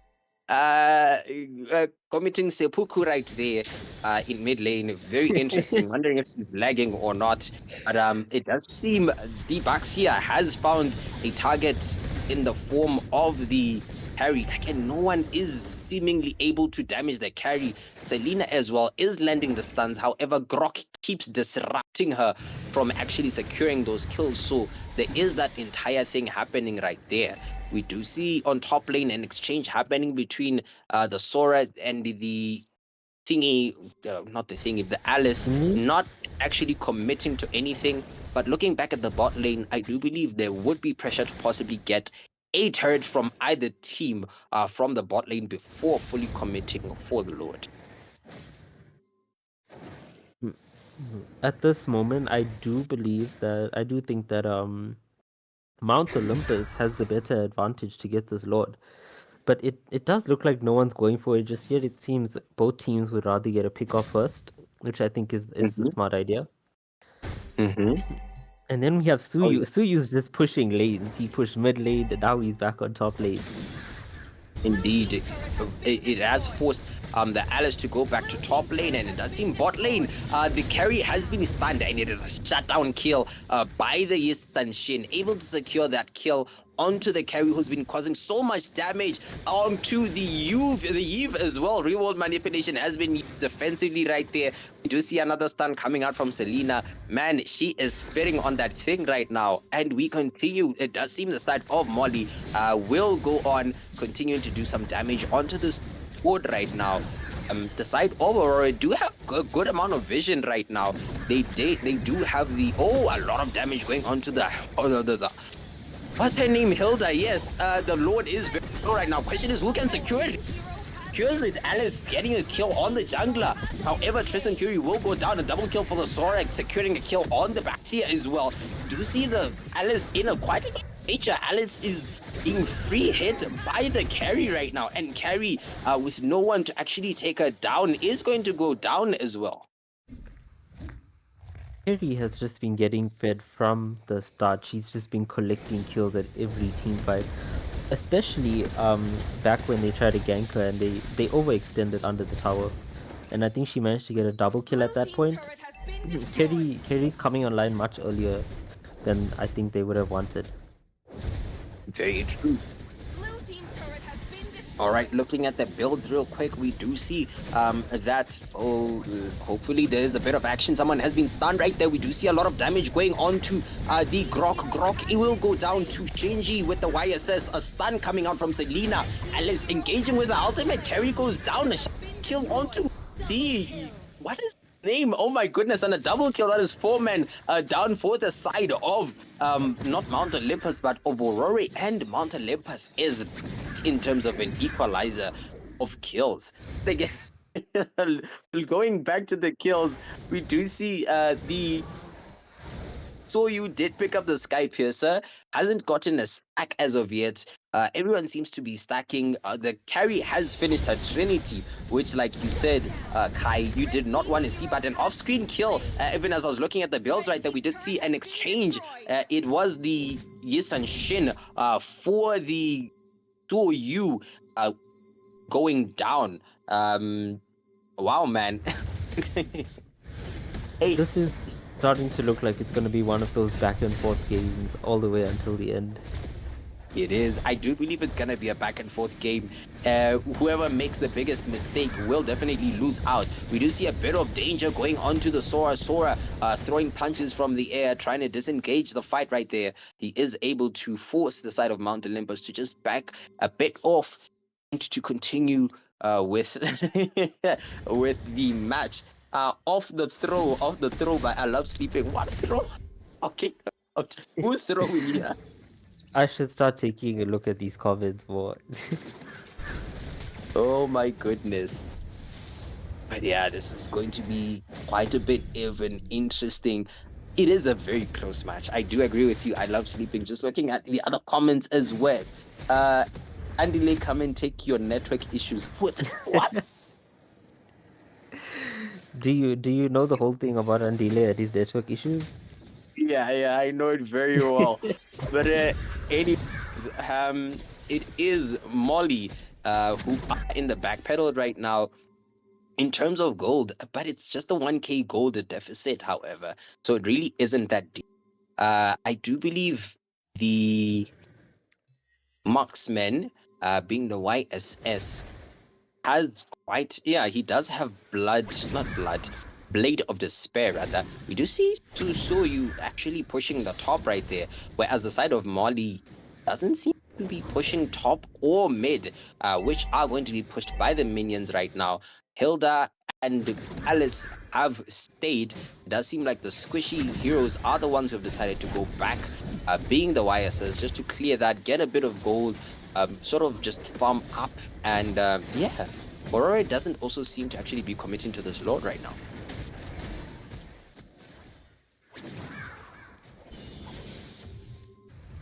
Oh, a lot of damage being committed by Molly right there onto the carry. Carry goes down to Tristan Fury, a stun onto the Eve. We do see Selena going in, going out. Walks out, secures that kill. A lot of damage by the Sora as well. Done. However, he is forced to go back and out. The Suyu has decided to split push once again, playing farming simulator with the minions, and Molly will get the Lord at this point in time. Again, very sorry for my bias, guys. I love my team. Yes, I do feel like it's about Suyu needs to start joining team fights more, especially when it's time for objectives. I see that. That is very true. I do understand the concept of micro plays and all that, but when it comes to an objective, especially one that can turn around the game, really want to be there as a jungler. You really want to be there. You want to do that damage. Again, the damage right now is coming out from the carry, but somehow carry keeps getting caught out. She has died twice right now, being caught out by the side of Mount Olympus. Despite them not as necessarily having a crazy amount of dive, they have found ways of getting her out of action right there. So that's something that Suyu could sort of prevent by being aggressive. He already has the tectonic charge playing to his favor. He already has real world manipulation supporting him as well. And so, we do see the aggression being punished right there. Tristan Fury in quite a bit of danger, and he will go down. I don't know what Tristan Fury was doing walking between between all of them over there to try again. I don't know what he expected to come out of that. That is very true. That is very true. She loves socks. Mount Olympus is very team fight heavy. Split them up. It's GG. That is I want to beg to differ with that. Looking at Aurore's composition, honestly, if Grok sets a very good wall, real world manipulation comes out, and Sora engages, I think that's a true team fight heavy composition right there. Mount Olympus is more of picking off the mistakes. They're punishing these guys for mistakes or misplays, or just able to pick off someone that's just slightly even out of position right there. But yeah, let us see. We will see the Lord spawning in 50 seconds right there. And so far, goal difference looking at it. Ooh, a shutdown. Not a shutdown, but a kill on bot lane. Aurore's jungler able to pick up a kill onto the Selena that does so much damage onto the Eve. So I do believe that is a good thing going into the turtle, or rather into the Lord. Hilda also receiving quite a bit of damage as well. Real world manipulation being used. I do not think that was quite a good call since she was already quite a ways away from it. But mid lane is trying to be pushed right now by the Grok and the Sora. However, the side of Molly able to clear the minion wave right there. It does look like this could be an uncontested Lord for the side of Aurore. But no, Selena is back. It does look like they are going in for this. Oh yes, it does seem like Soyu is back on top. Sound of Aurore is currently 4-5 right now. A shutdown, or rather a kill onto the carry as well. Molly really doing the homework right here. A lot of damage. The Eve has been forced back. We do see a lot of scattered damage all over. Chantabam able to secure the Lord right there. Killing spree for the Soyu right now. We do see Alice going into the back line. She is not able to get anyone else. It is a 1-for-1 exchange. However, Molly did get the Lord in that exchange, and that is an advantage that they need. They definitely played that out really well. I liked how they just went straight for carry because they know that carry is the biggest problem for their tanks. Very true right there. Carry, obviously, she has just spawned in. She does a lot of damage to the tanks. They made sure to lock onto her, made sure to get her offline as soon as the fight starts. So they really are gunning for this carry right now. It does seem like they will be able to get the bot lane turret. Indeed, they do. They did get the mid lane turret, I believe. No, they have not gotten the mid lane turret though. They have only managed to get the bot lane turret. And Sora only engaging on one member. We do see Alice is forced to escape from there using her skill, but nonetheless, that is no one going down as of yet from either team. We like this is really one of those back and forth matches. It is going to be a back and forth match, but we do see Tectonic Charge being committed. Alice using her ultimate. The Braxia goes down. A lot of damage going onto the back line of Molly right now. We do see Shinji going down as well. Side of Molly is in quite a bit of danger right now. Mega kill for Soyu. And we do see 4 members of the side of Molly actually going down. It is the Hilda just left with a hammer. But what can she do against 5 teammates of Aurore? That was a pretty good engage over there. It looks like Hilda's definitely there. Yeah. And it is a wipeout for Aurore, securing the first match of this evening, I believe. That was not a dominating fashion. That was a back and forth. Again, it was one of those matches where the first person to make a mistake is going to lose. And indeed, I don't know what mistake happened there, but man, Aurore really capitalized on that Tectonic Charge and things were turned around in favor of them. Beautiful stuff from Aurore.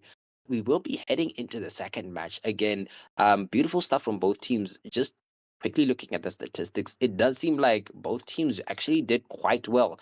Damage was shed quite beautifully across them. All the members seem to have participated quite well.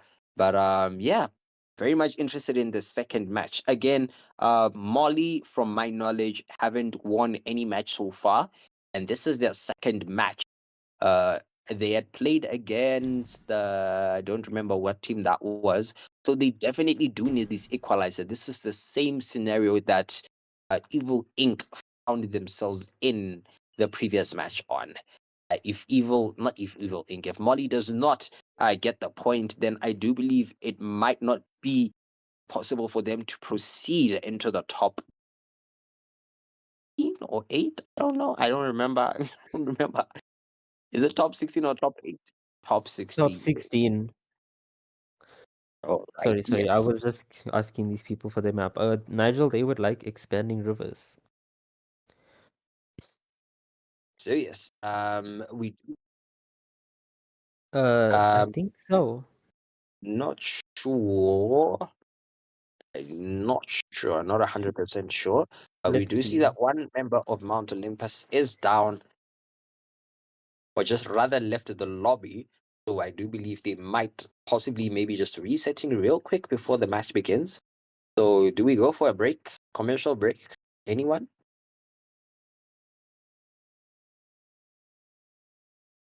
All right. We will be back, folks, with the last and final match of the evening.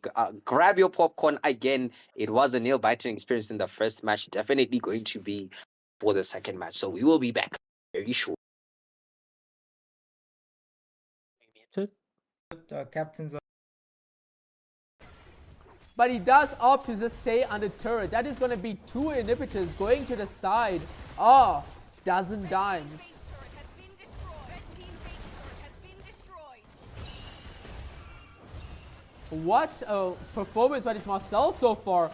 We do see the Granger going in for a legendary kill. The Granger does get caught out there. That's a double kill. That's going to be a triple kill. And that's a savage. No, that's not a savage.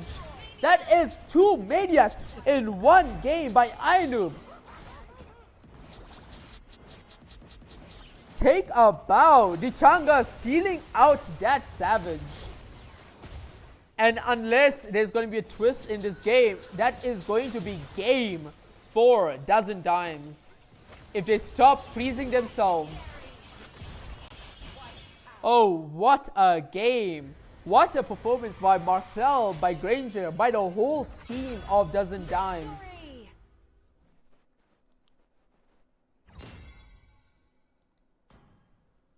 Absolute domineering performance there.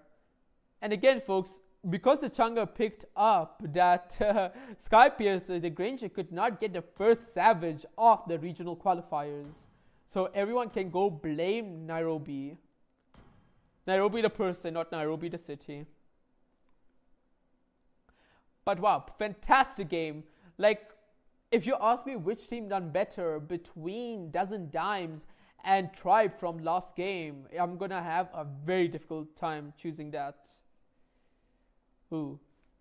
But again, folks, this is a round-robin tournament, so we will see the side of Dozen Dimes go against Tribe eventually in the tournament. But that is in the future. For now, we are going to be waiting for Tribe versus Crimson Knights. And until that game is set up, we will see you soon, so do not go anywhere. Can you hear the sound in the silence?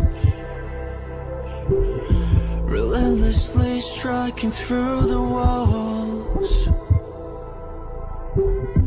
What's it gonna take to erase my sins? When I've done nothing wrong, I've done nothing wrong at all. I've said it all before, but don't be surprised when you say make come alive. When there's nothing in between us, I wanna tell for myself, I wanna die for us.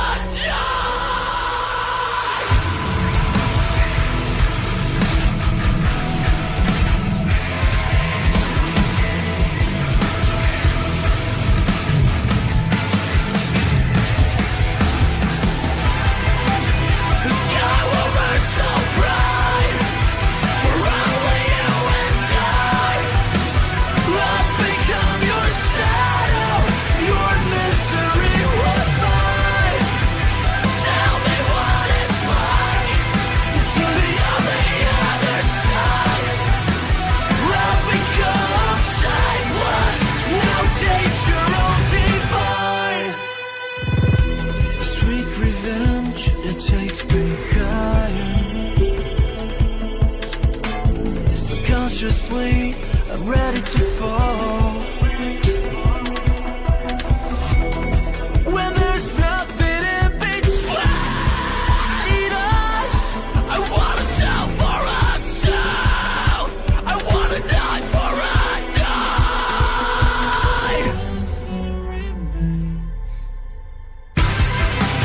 The sky will burn so bright for only you and I. I'll become your shadow. Your misery was mine. Tell me what it's like to be on the other side. I'll become shapeless. Now taste your own divine.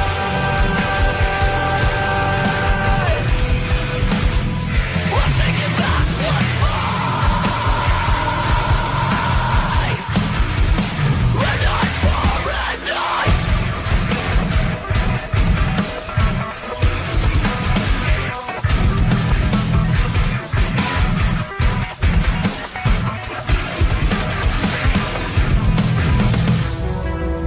A tooth for a tooth, an eye for an eye. Nothing remains, nothing rewinds. A tooth for a tooth, an eye for an eye. Nothing remains, nothing rewinds.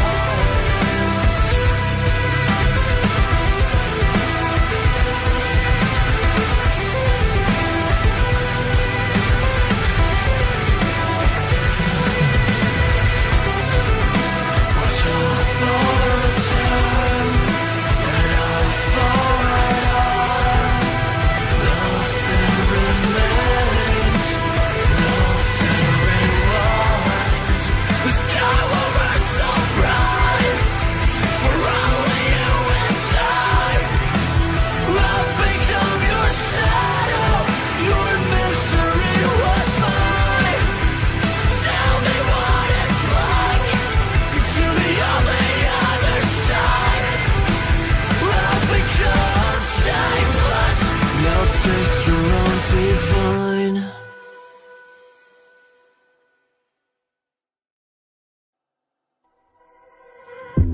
Can you hear the sound in this silence? Relentlessly striking through the walls. What's it gonna take to erase my sins? But I've done nothing wrong. I've done nothing wrong at all. I've said it all before, but don't be surprised when you see me come alive. When there's nothing in between us, I wanna tell for a child. I wanna die for a die.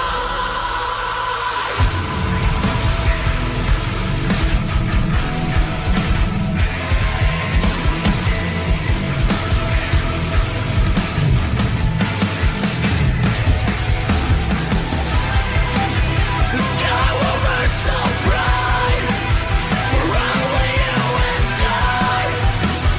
I'll become your shadow. Your misery was mine. Tell me what it's like to be on the other side. I'll become shapeless. Now taste your own divine. Sweet revenge, it takes me higher.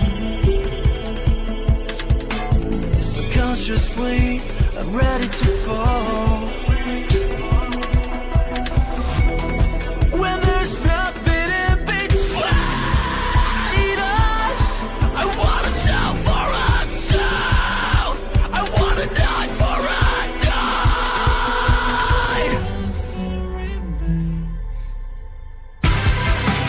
The sky will burn so bright for only you and I. I'll become your shadow.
is myself, Megamind. I am with Kai and Nigel. Not really sure who will be assisting me in this final match. But again, it is Mount Olympus hoping to secure an equalizer against Aurore in a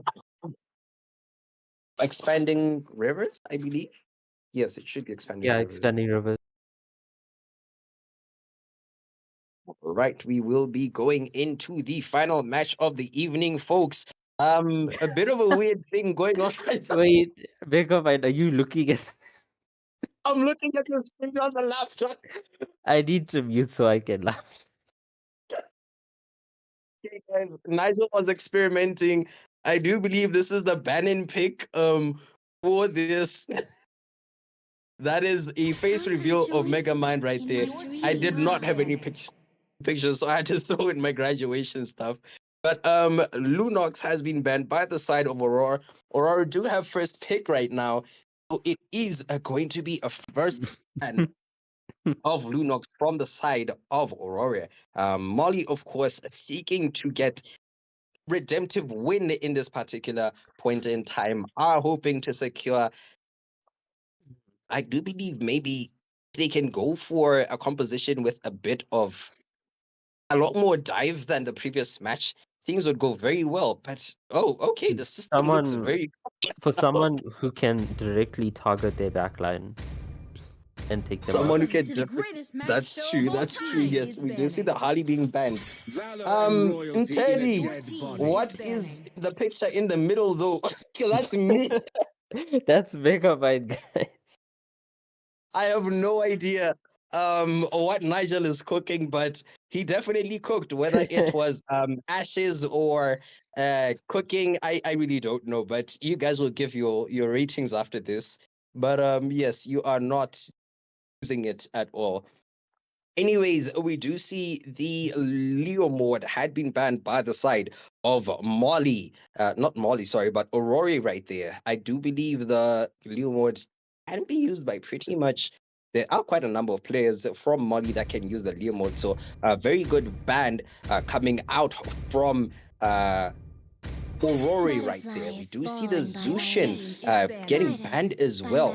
Zushin, of course, against the tanky compositions can just flip the teammates of Aurore, not Aurore, but of Molly, left up and down, left and right, and it just becomes so annoying. Again, that is not Nigel, that is me. It is Mega Man. This guy. If I hear this one more time.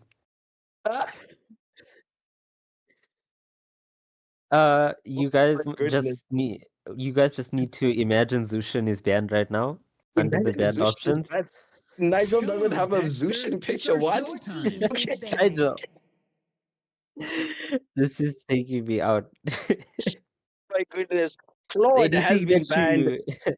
you guys, anything that you don't see there, just imagine it's there. That's why Oh we are my here. god. Again, we are experimenting, guys, for this last match. What happened? What happened? Is there no Claude either? Is there no Claude? I am a daughter of Northern Vale. Your I team swear They is haven't. protected till my Oh my last gosh. breath. Yes, yes.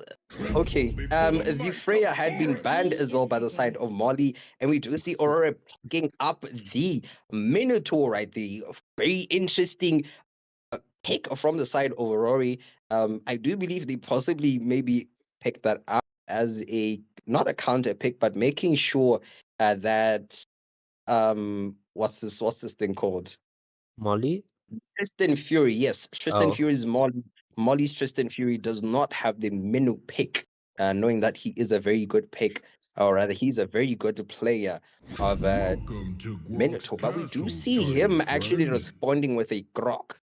Right there. The Grok was in the hands of Aurora in the previous match, and now it is in the hands of Molly. Oh, we do see Chantabam switching between the Yuzong and the Yin, and he locks in the Yuzong. Interesting. The star. A Belmont. It does look like they are hovering over Belmont. I'm not a fan of Belmont. I won't even lie. I don't think Belmont should be anywhere. What is this? No V, no tier Vin, no what? That is me. That is me. That is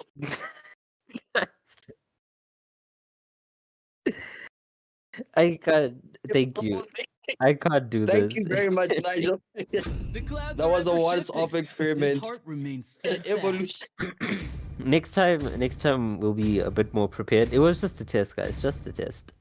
It was a test. Definitely, we are looking Crowned into by bringing heaven's a lot more majesty, innovations my legacy to shall Paradox Africa endure. even as we proceed. But yes, we do see the Sora and the no, rather the Zetian being picked up by the side of Aurore. We did see just how much Sora was able to cause a bit of frustration on the side of for the side of Molly. So I'm actually quite a bit surprised that Aurora was not banned at all. Looking at these three, Aurore having Minotaur, immortal one chose Sora, me to and vanquish the Zetian shadows all that together, plague that this is a world. truckload of CC. My goodness. Both teams Yo, coming out with Time to really drop good the picks. beat Like of the I clock. would say Team these are all three really good picks. We do see that Molly picked up the Suyu. I'm pretty sure Aurora had the Suyu the previous game, right? oh yes, we did see The one that was pushing the lanes. That that's very Suyu. true. Very true, very true. There is a poll right now for anyone that was just there for the past 5 minutes or When you so. gaze Kindly let us know, how was the new feature? Is it good? Is it bad? Or does it need a bit more work? We will definitely take your Clearly it needs a yes. little work. Clearly it needs a little work. I know it definitely needs a little. The way Daisho's just like Zushin, he can't find Zushin. Oh my goodness.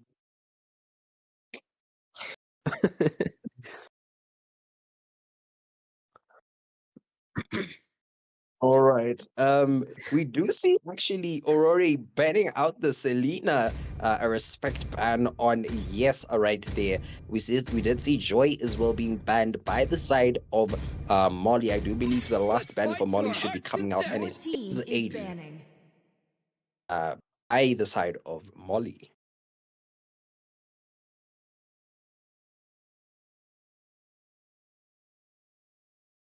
I'm just going back to that group in case someone has to ask for a pause when the game starts or something. All right. Okay. We should see the last ban of the evening coming out, and it is a Harris ban.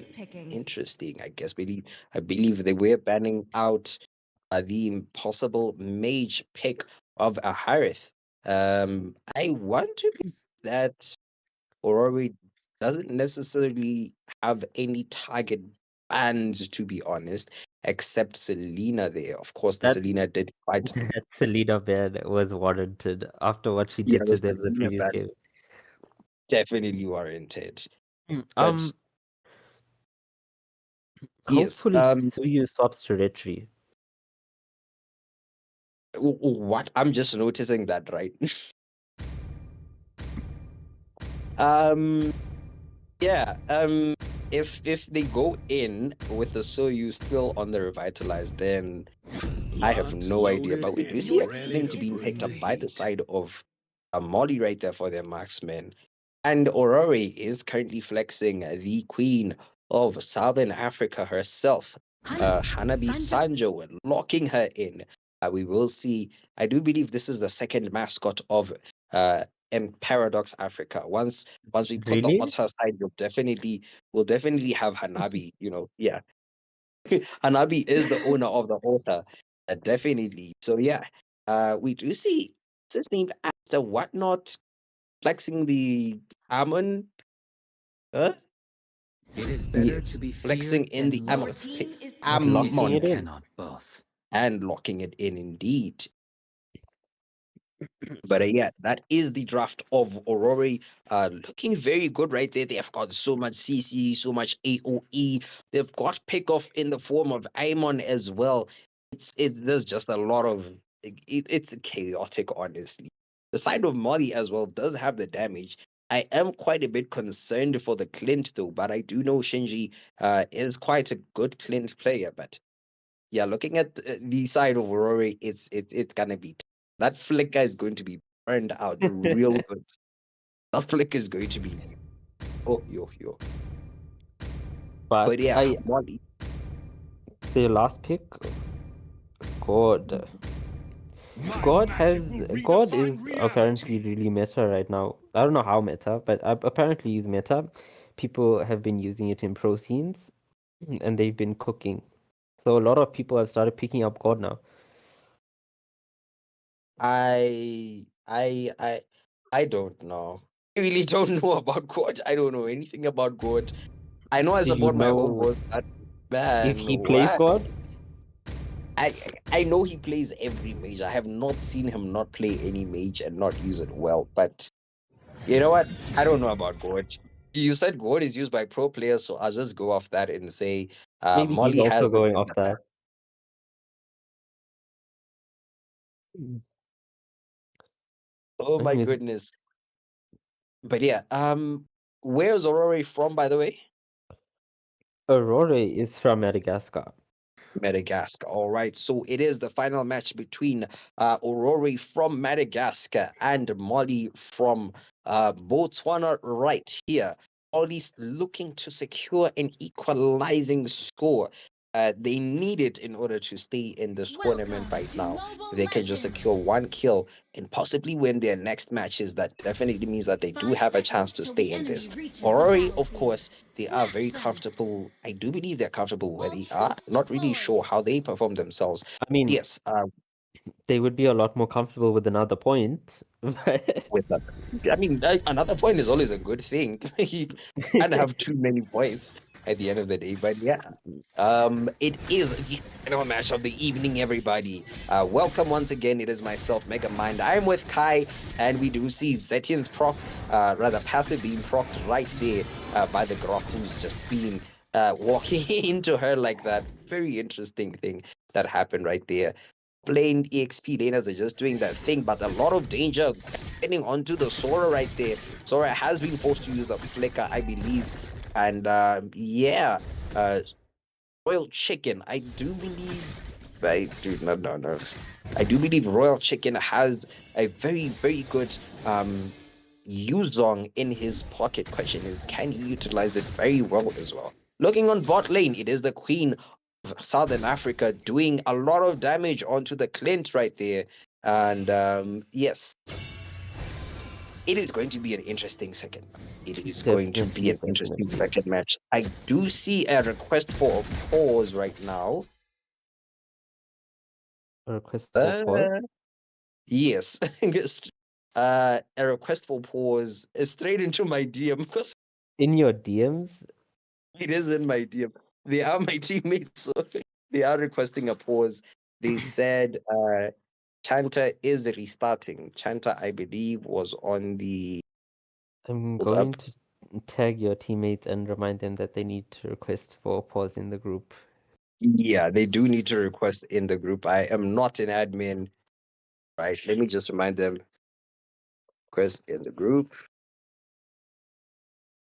But yes, that is the jungler. It is a pause for the jungler, I believe. Okay, he just needs to let me know when we should unpause. Let me. All right.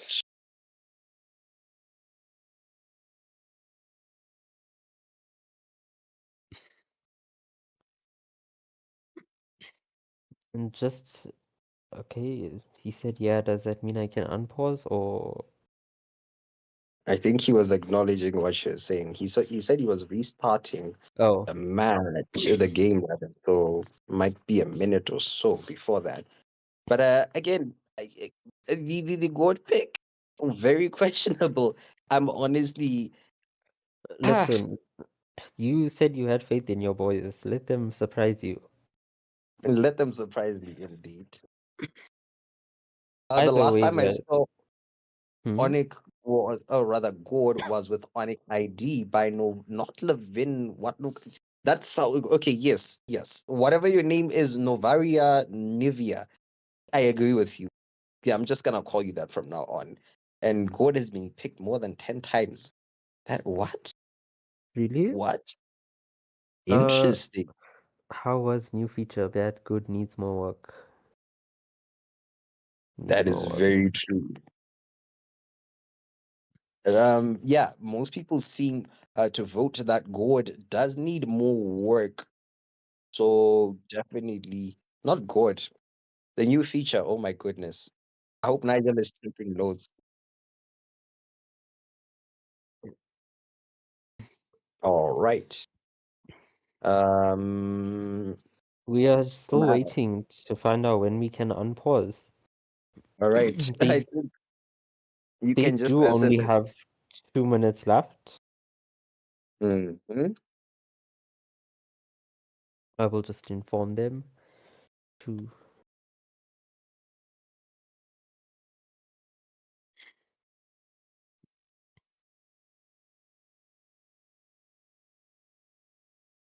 And it's so early in the game too. There's nothing to speak about yet.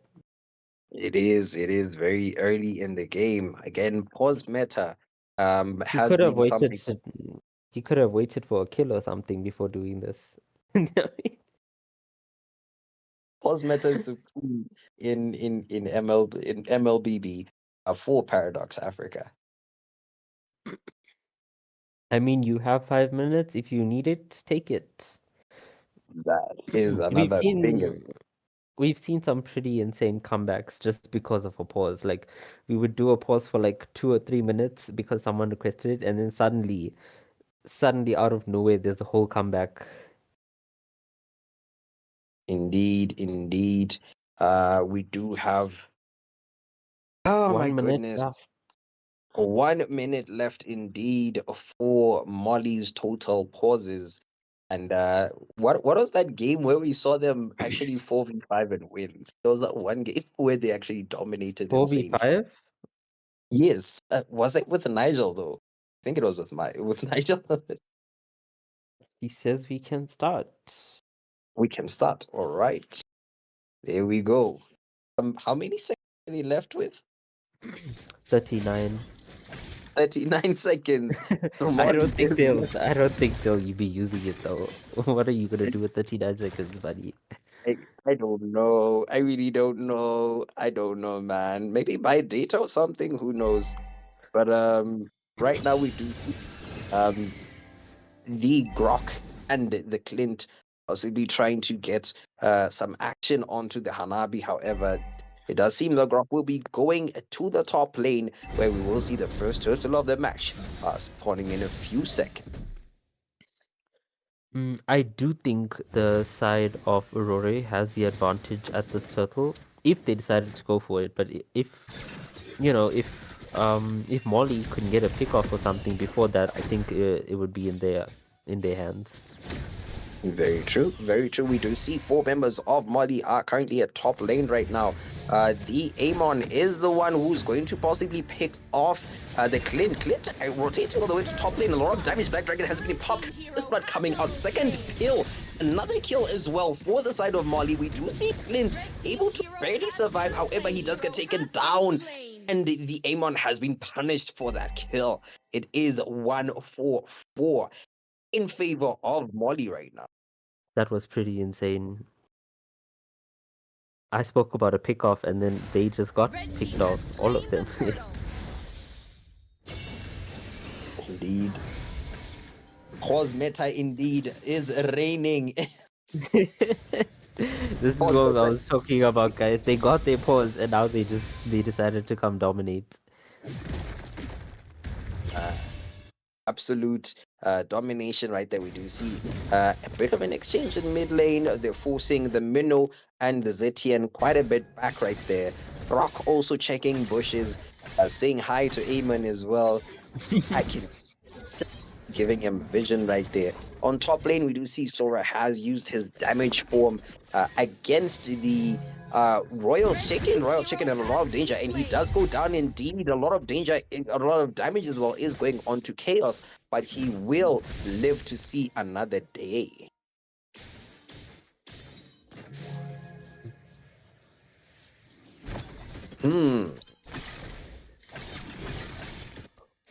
Right. Looking at mid, there is just some exchanges taking place right there. Here and there, throwing blows between the Minotaur healing up and the Grok just throwing them back. It does seem like there's just a bit of aggression. We do see Amon also in quite a bit of danger. However, he is saved by Fury of the Phoenix. Tectonic Charge catching two teammates off the side of whatever it's called. Two of them going down, double kill. And we did see a kill being secured by the Hanabi, I believe, on the... Yes, that was on the Clint as well. Once again, what Aurore? My goodness, I need to remember. I'm going to keep saying Aurora instead, just so it's easier to remember. But we You do, can say it. yeah.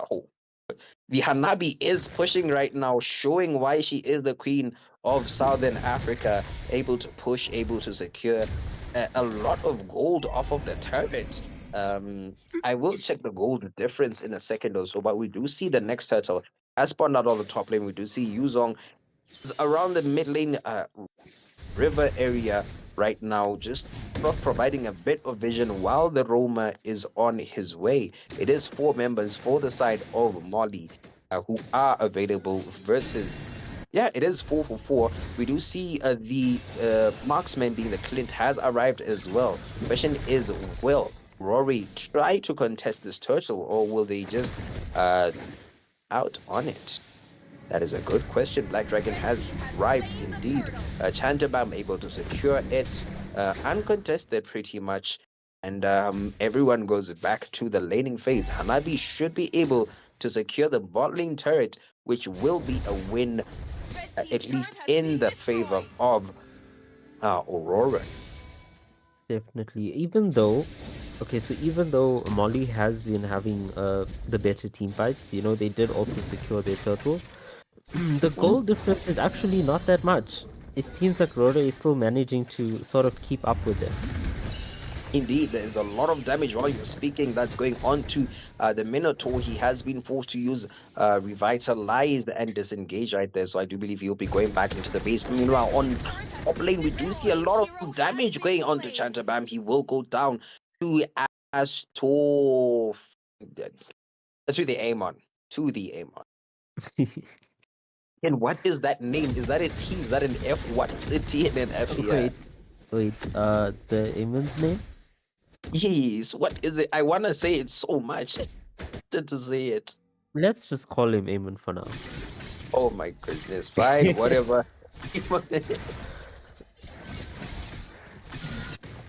What? Asto... Well, okay, let's stick to Amon. That's why I said let's leave it at Amon. Let us leave it at Amon. We will see the next turtle, or rather the final turtle, spawning in a few seconds. I wonder if anyone will be able to grab it before it spawns. But yeah, we did see...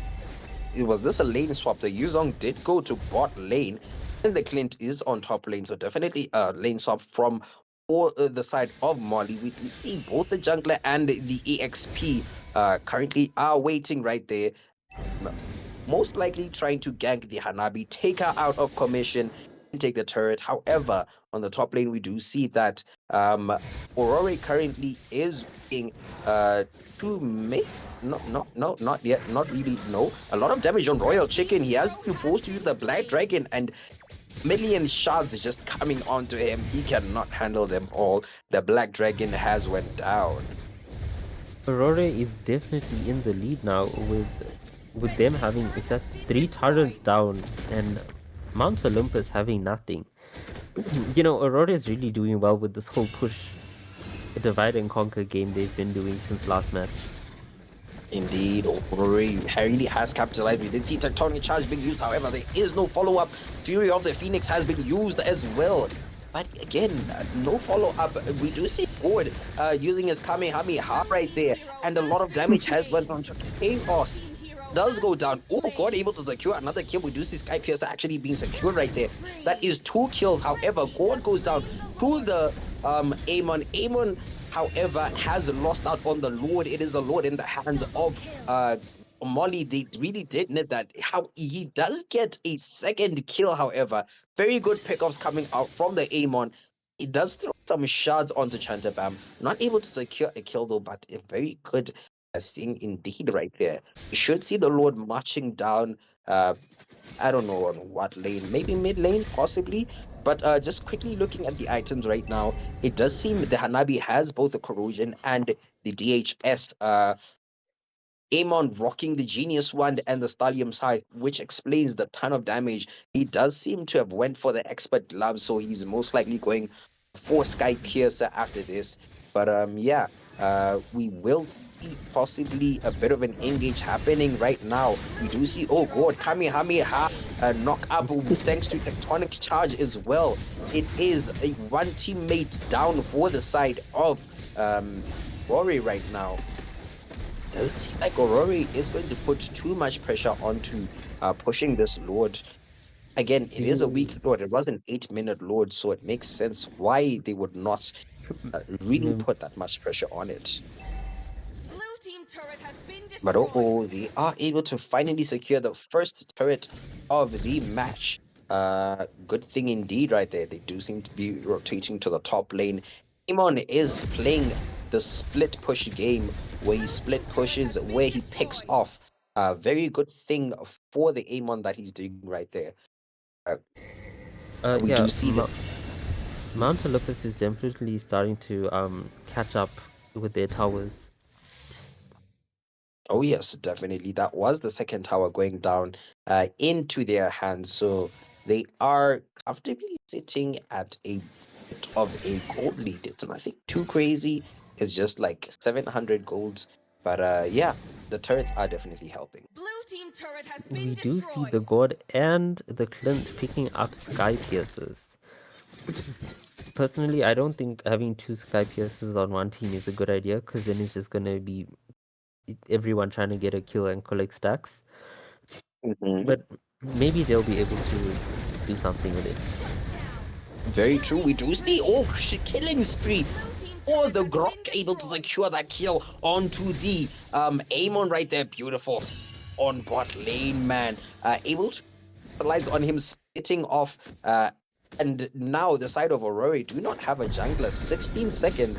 I do believe he will be back before the next turtle, but there may be a bit of an engage and a scuffle taking place soon. Question is, will Molly commit? It does not seem like that. It does look like they are going in. They want these kills.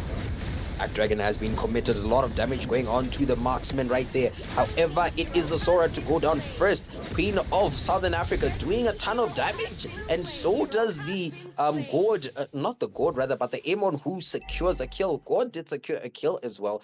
I do believe those were 2 members of the side of Aurore down for 1 member of Molly. However, we do see Amon continuing to engage, just throwing those shots onto Chanta, really pushing him to go back to base. And it does seem like Aurore has this Lord in the bag. Definitely. Suyu was forced to retreat back there anyways. So even if he did try to go in for that Lord, I think the chances of him getting it were next to nothing. Indeed. Very good play coming out from the Amon right there, forcing the retreat. And now it is the Lord in the hands of Aurore, with the Lord marching down at the top lane. And we do see Amon. All right. Looking at the builds real quick, Hanabi has completed Trinity. We do see Genius Wand, not Genius Wand, but Feather of Heaven was secured by the Amon. Anything else of importance? Just a stack there, but a mega kill for Tristan Fury, securing a mega kill on the Hanabi. That is very critical just before the Lord push, definitely. But we did see that Zora was able to secure the top lane turret right there. It does seem like the Lord has also went down. Not sure how it went down, but yeah, I completely missed that. It does seem like it is showing in the live stream while looking at my phone. But yeah, on bot lane, Sora, not Sora, engaging onto the Soyu, who is very low right now thanks to Amon's endless shots right there. But yeah, it does seem like he does live to see another day.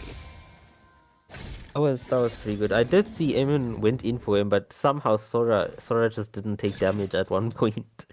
He managed to live through that. I do see like with the Clint and God and the Sky Pierces, God currently has 14 stacks. It's not much, but it's better than Clint. Clint has no stacks. And by the way, he's had the Sky Piercer for a while now. True. Hopefully he can start making some use of it. All right. Hi Kiko, you just came back. Go back to where you came from. You late, traitor. You're late. The match is already about to end. But yes, we are looking at a bit of a back and forth right now. Again, it's a of what we saw in the previous game, where the match really doesn't go into anyone's hands altogether. It's all about who makes the first mistake. But talking about mistakes, you might see Chanta possibly making a mistake. Amon does decide to retreat. However, it does seem like all the members are actually going for him. Black Dragon has been used right there. Will the Amon make a great escape?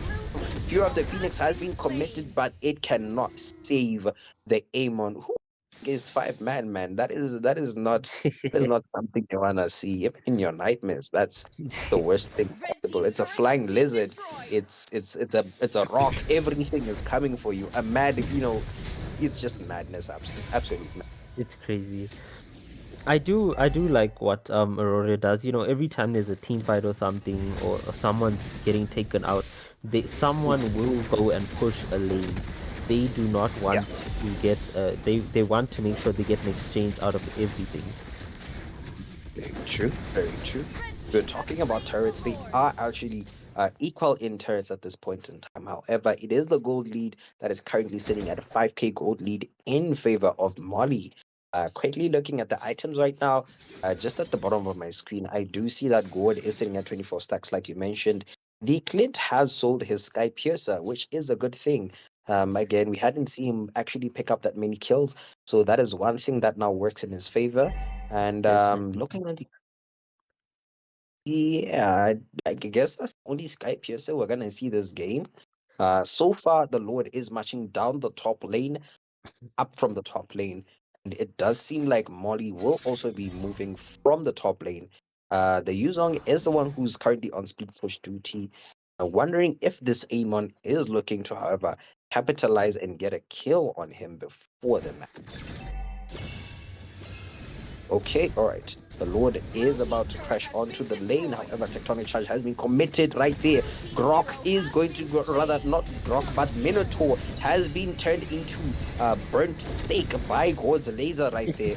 Black Dragon has arrived indeed, and it is going to just not really do anything, to be honest, except make the members of Aurore move back in, now allowing Molly to secure a turret and possibly secure another turret. Yes, indeed, they do for the second turret. It is two teammates down for the side of Aurore right now. It is the marksman, the assassin, the mage, and the EXP that are left. However, Molly has decided to retreat. They took 2 turrets out of that. They got 2 kills.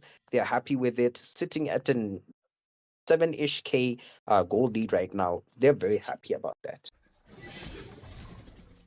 Yeah, definitely. At least, luckily, Aurore was able to put up a defense over there, or that would have been GG's in game for them, and Megamind could have went to celebrating with his boys about their point. Indeed, I would have went to celebrate with my boys, but again, it is not. You cannot celebrate too early in such a match. Again, both teams can respond very easily. We have seen just how easily the Amon can really just pick off anyone and almost pop them instantly. So that's something the side of Mari needs to watch out for. Aurore definitely they need to come again. I thought the Suyu might be his next victim, but he chose to get away from that. Oh, yeah. I see that. But yeah, for the side of Aurora, I do believe they need to focus on this God right now. God is sitting at 44. I doubted the God, and I am being very much surprised by just how useful he is right now. Ripping through the invisibility, doing a ton of damage on even the tanks as well. But yeah, looking at bot lane right now, it does seem like the Yuzong might be forced to use Black Dragon to disengage from the Sora and the Amon right now. The Lizard flies up to the top where the side of Molly is possibly about to secure the Lord. Indeed, they do. We do see Minoan Fury and Fury of the Phoenix being used. Tectonic Charge also being used right there. But again, none of them actually doing anything. The Lord has been secured. Both teams are disengaging. They know that this might be the final battle for the side of Aurore right now. So I do believe Aurore is trying to prepare a good defense. Definitely. We do see the minions pushing in from top lane, and they are clearing bot lane. If they manage to... Yeah, it looks like the wave should be synced by the time the Lord gets to base, but I think that this could be a game-ending Lord. It is a game-ending Lord. We are looking at 19 minutes right now. Nothing committed except Fury of the Phoenix right now. We do see the Lord is now hitting the base. Grok is in quite a bit of danger. Black Dragon has arrived indeed. It is going onto the Sora. Will Sora go down? We do see Clint actually securing a kill onto the Minotaur. We do see Grok using Tectonic Fury. They have secured a kill. It is 3 teammates down for the side of Aurore, and unfortunately, my boys will win this. It Victory! guys, we He's needed very this. happy. We needed He this, needed guys. this so bad. He needed it so bad. We needed this so bad.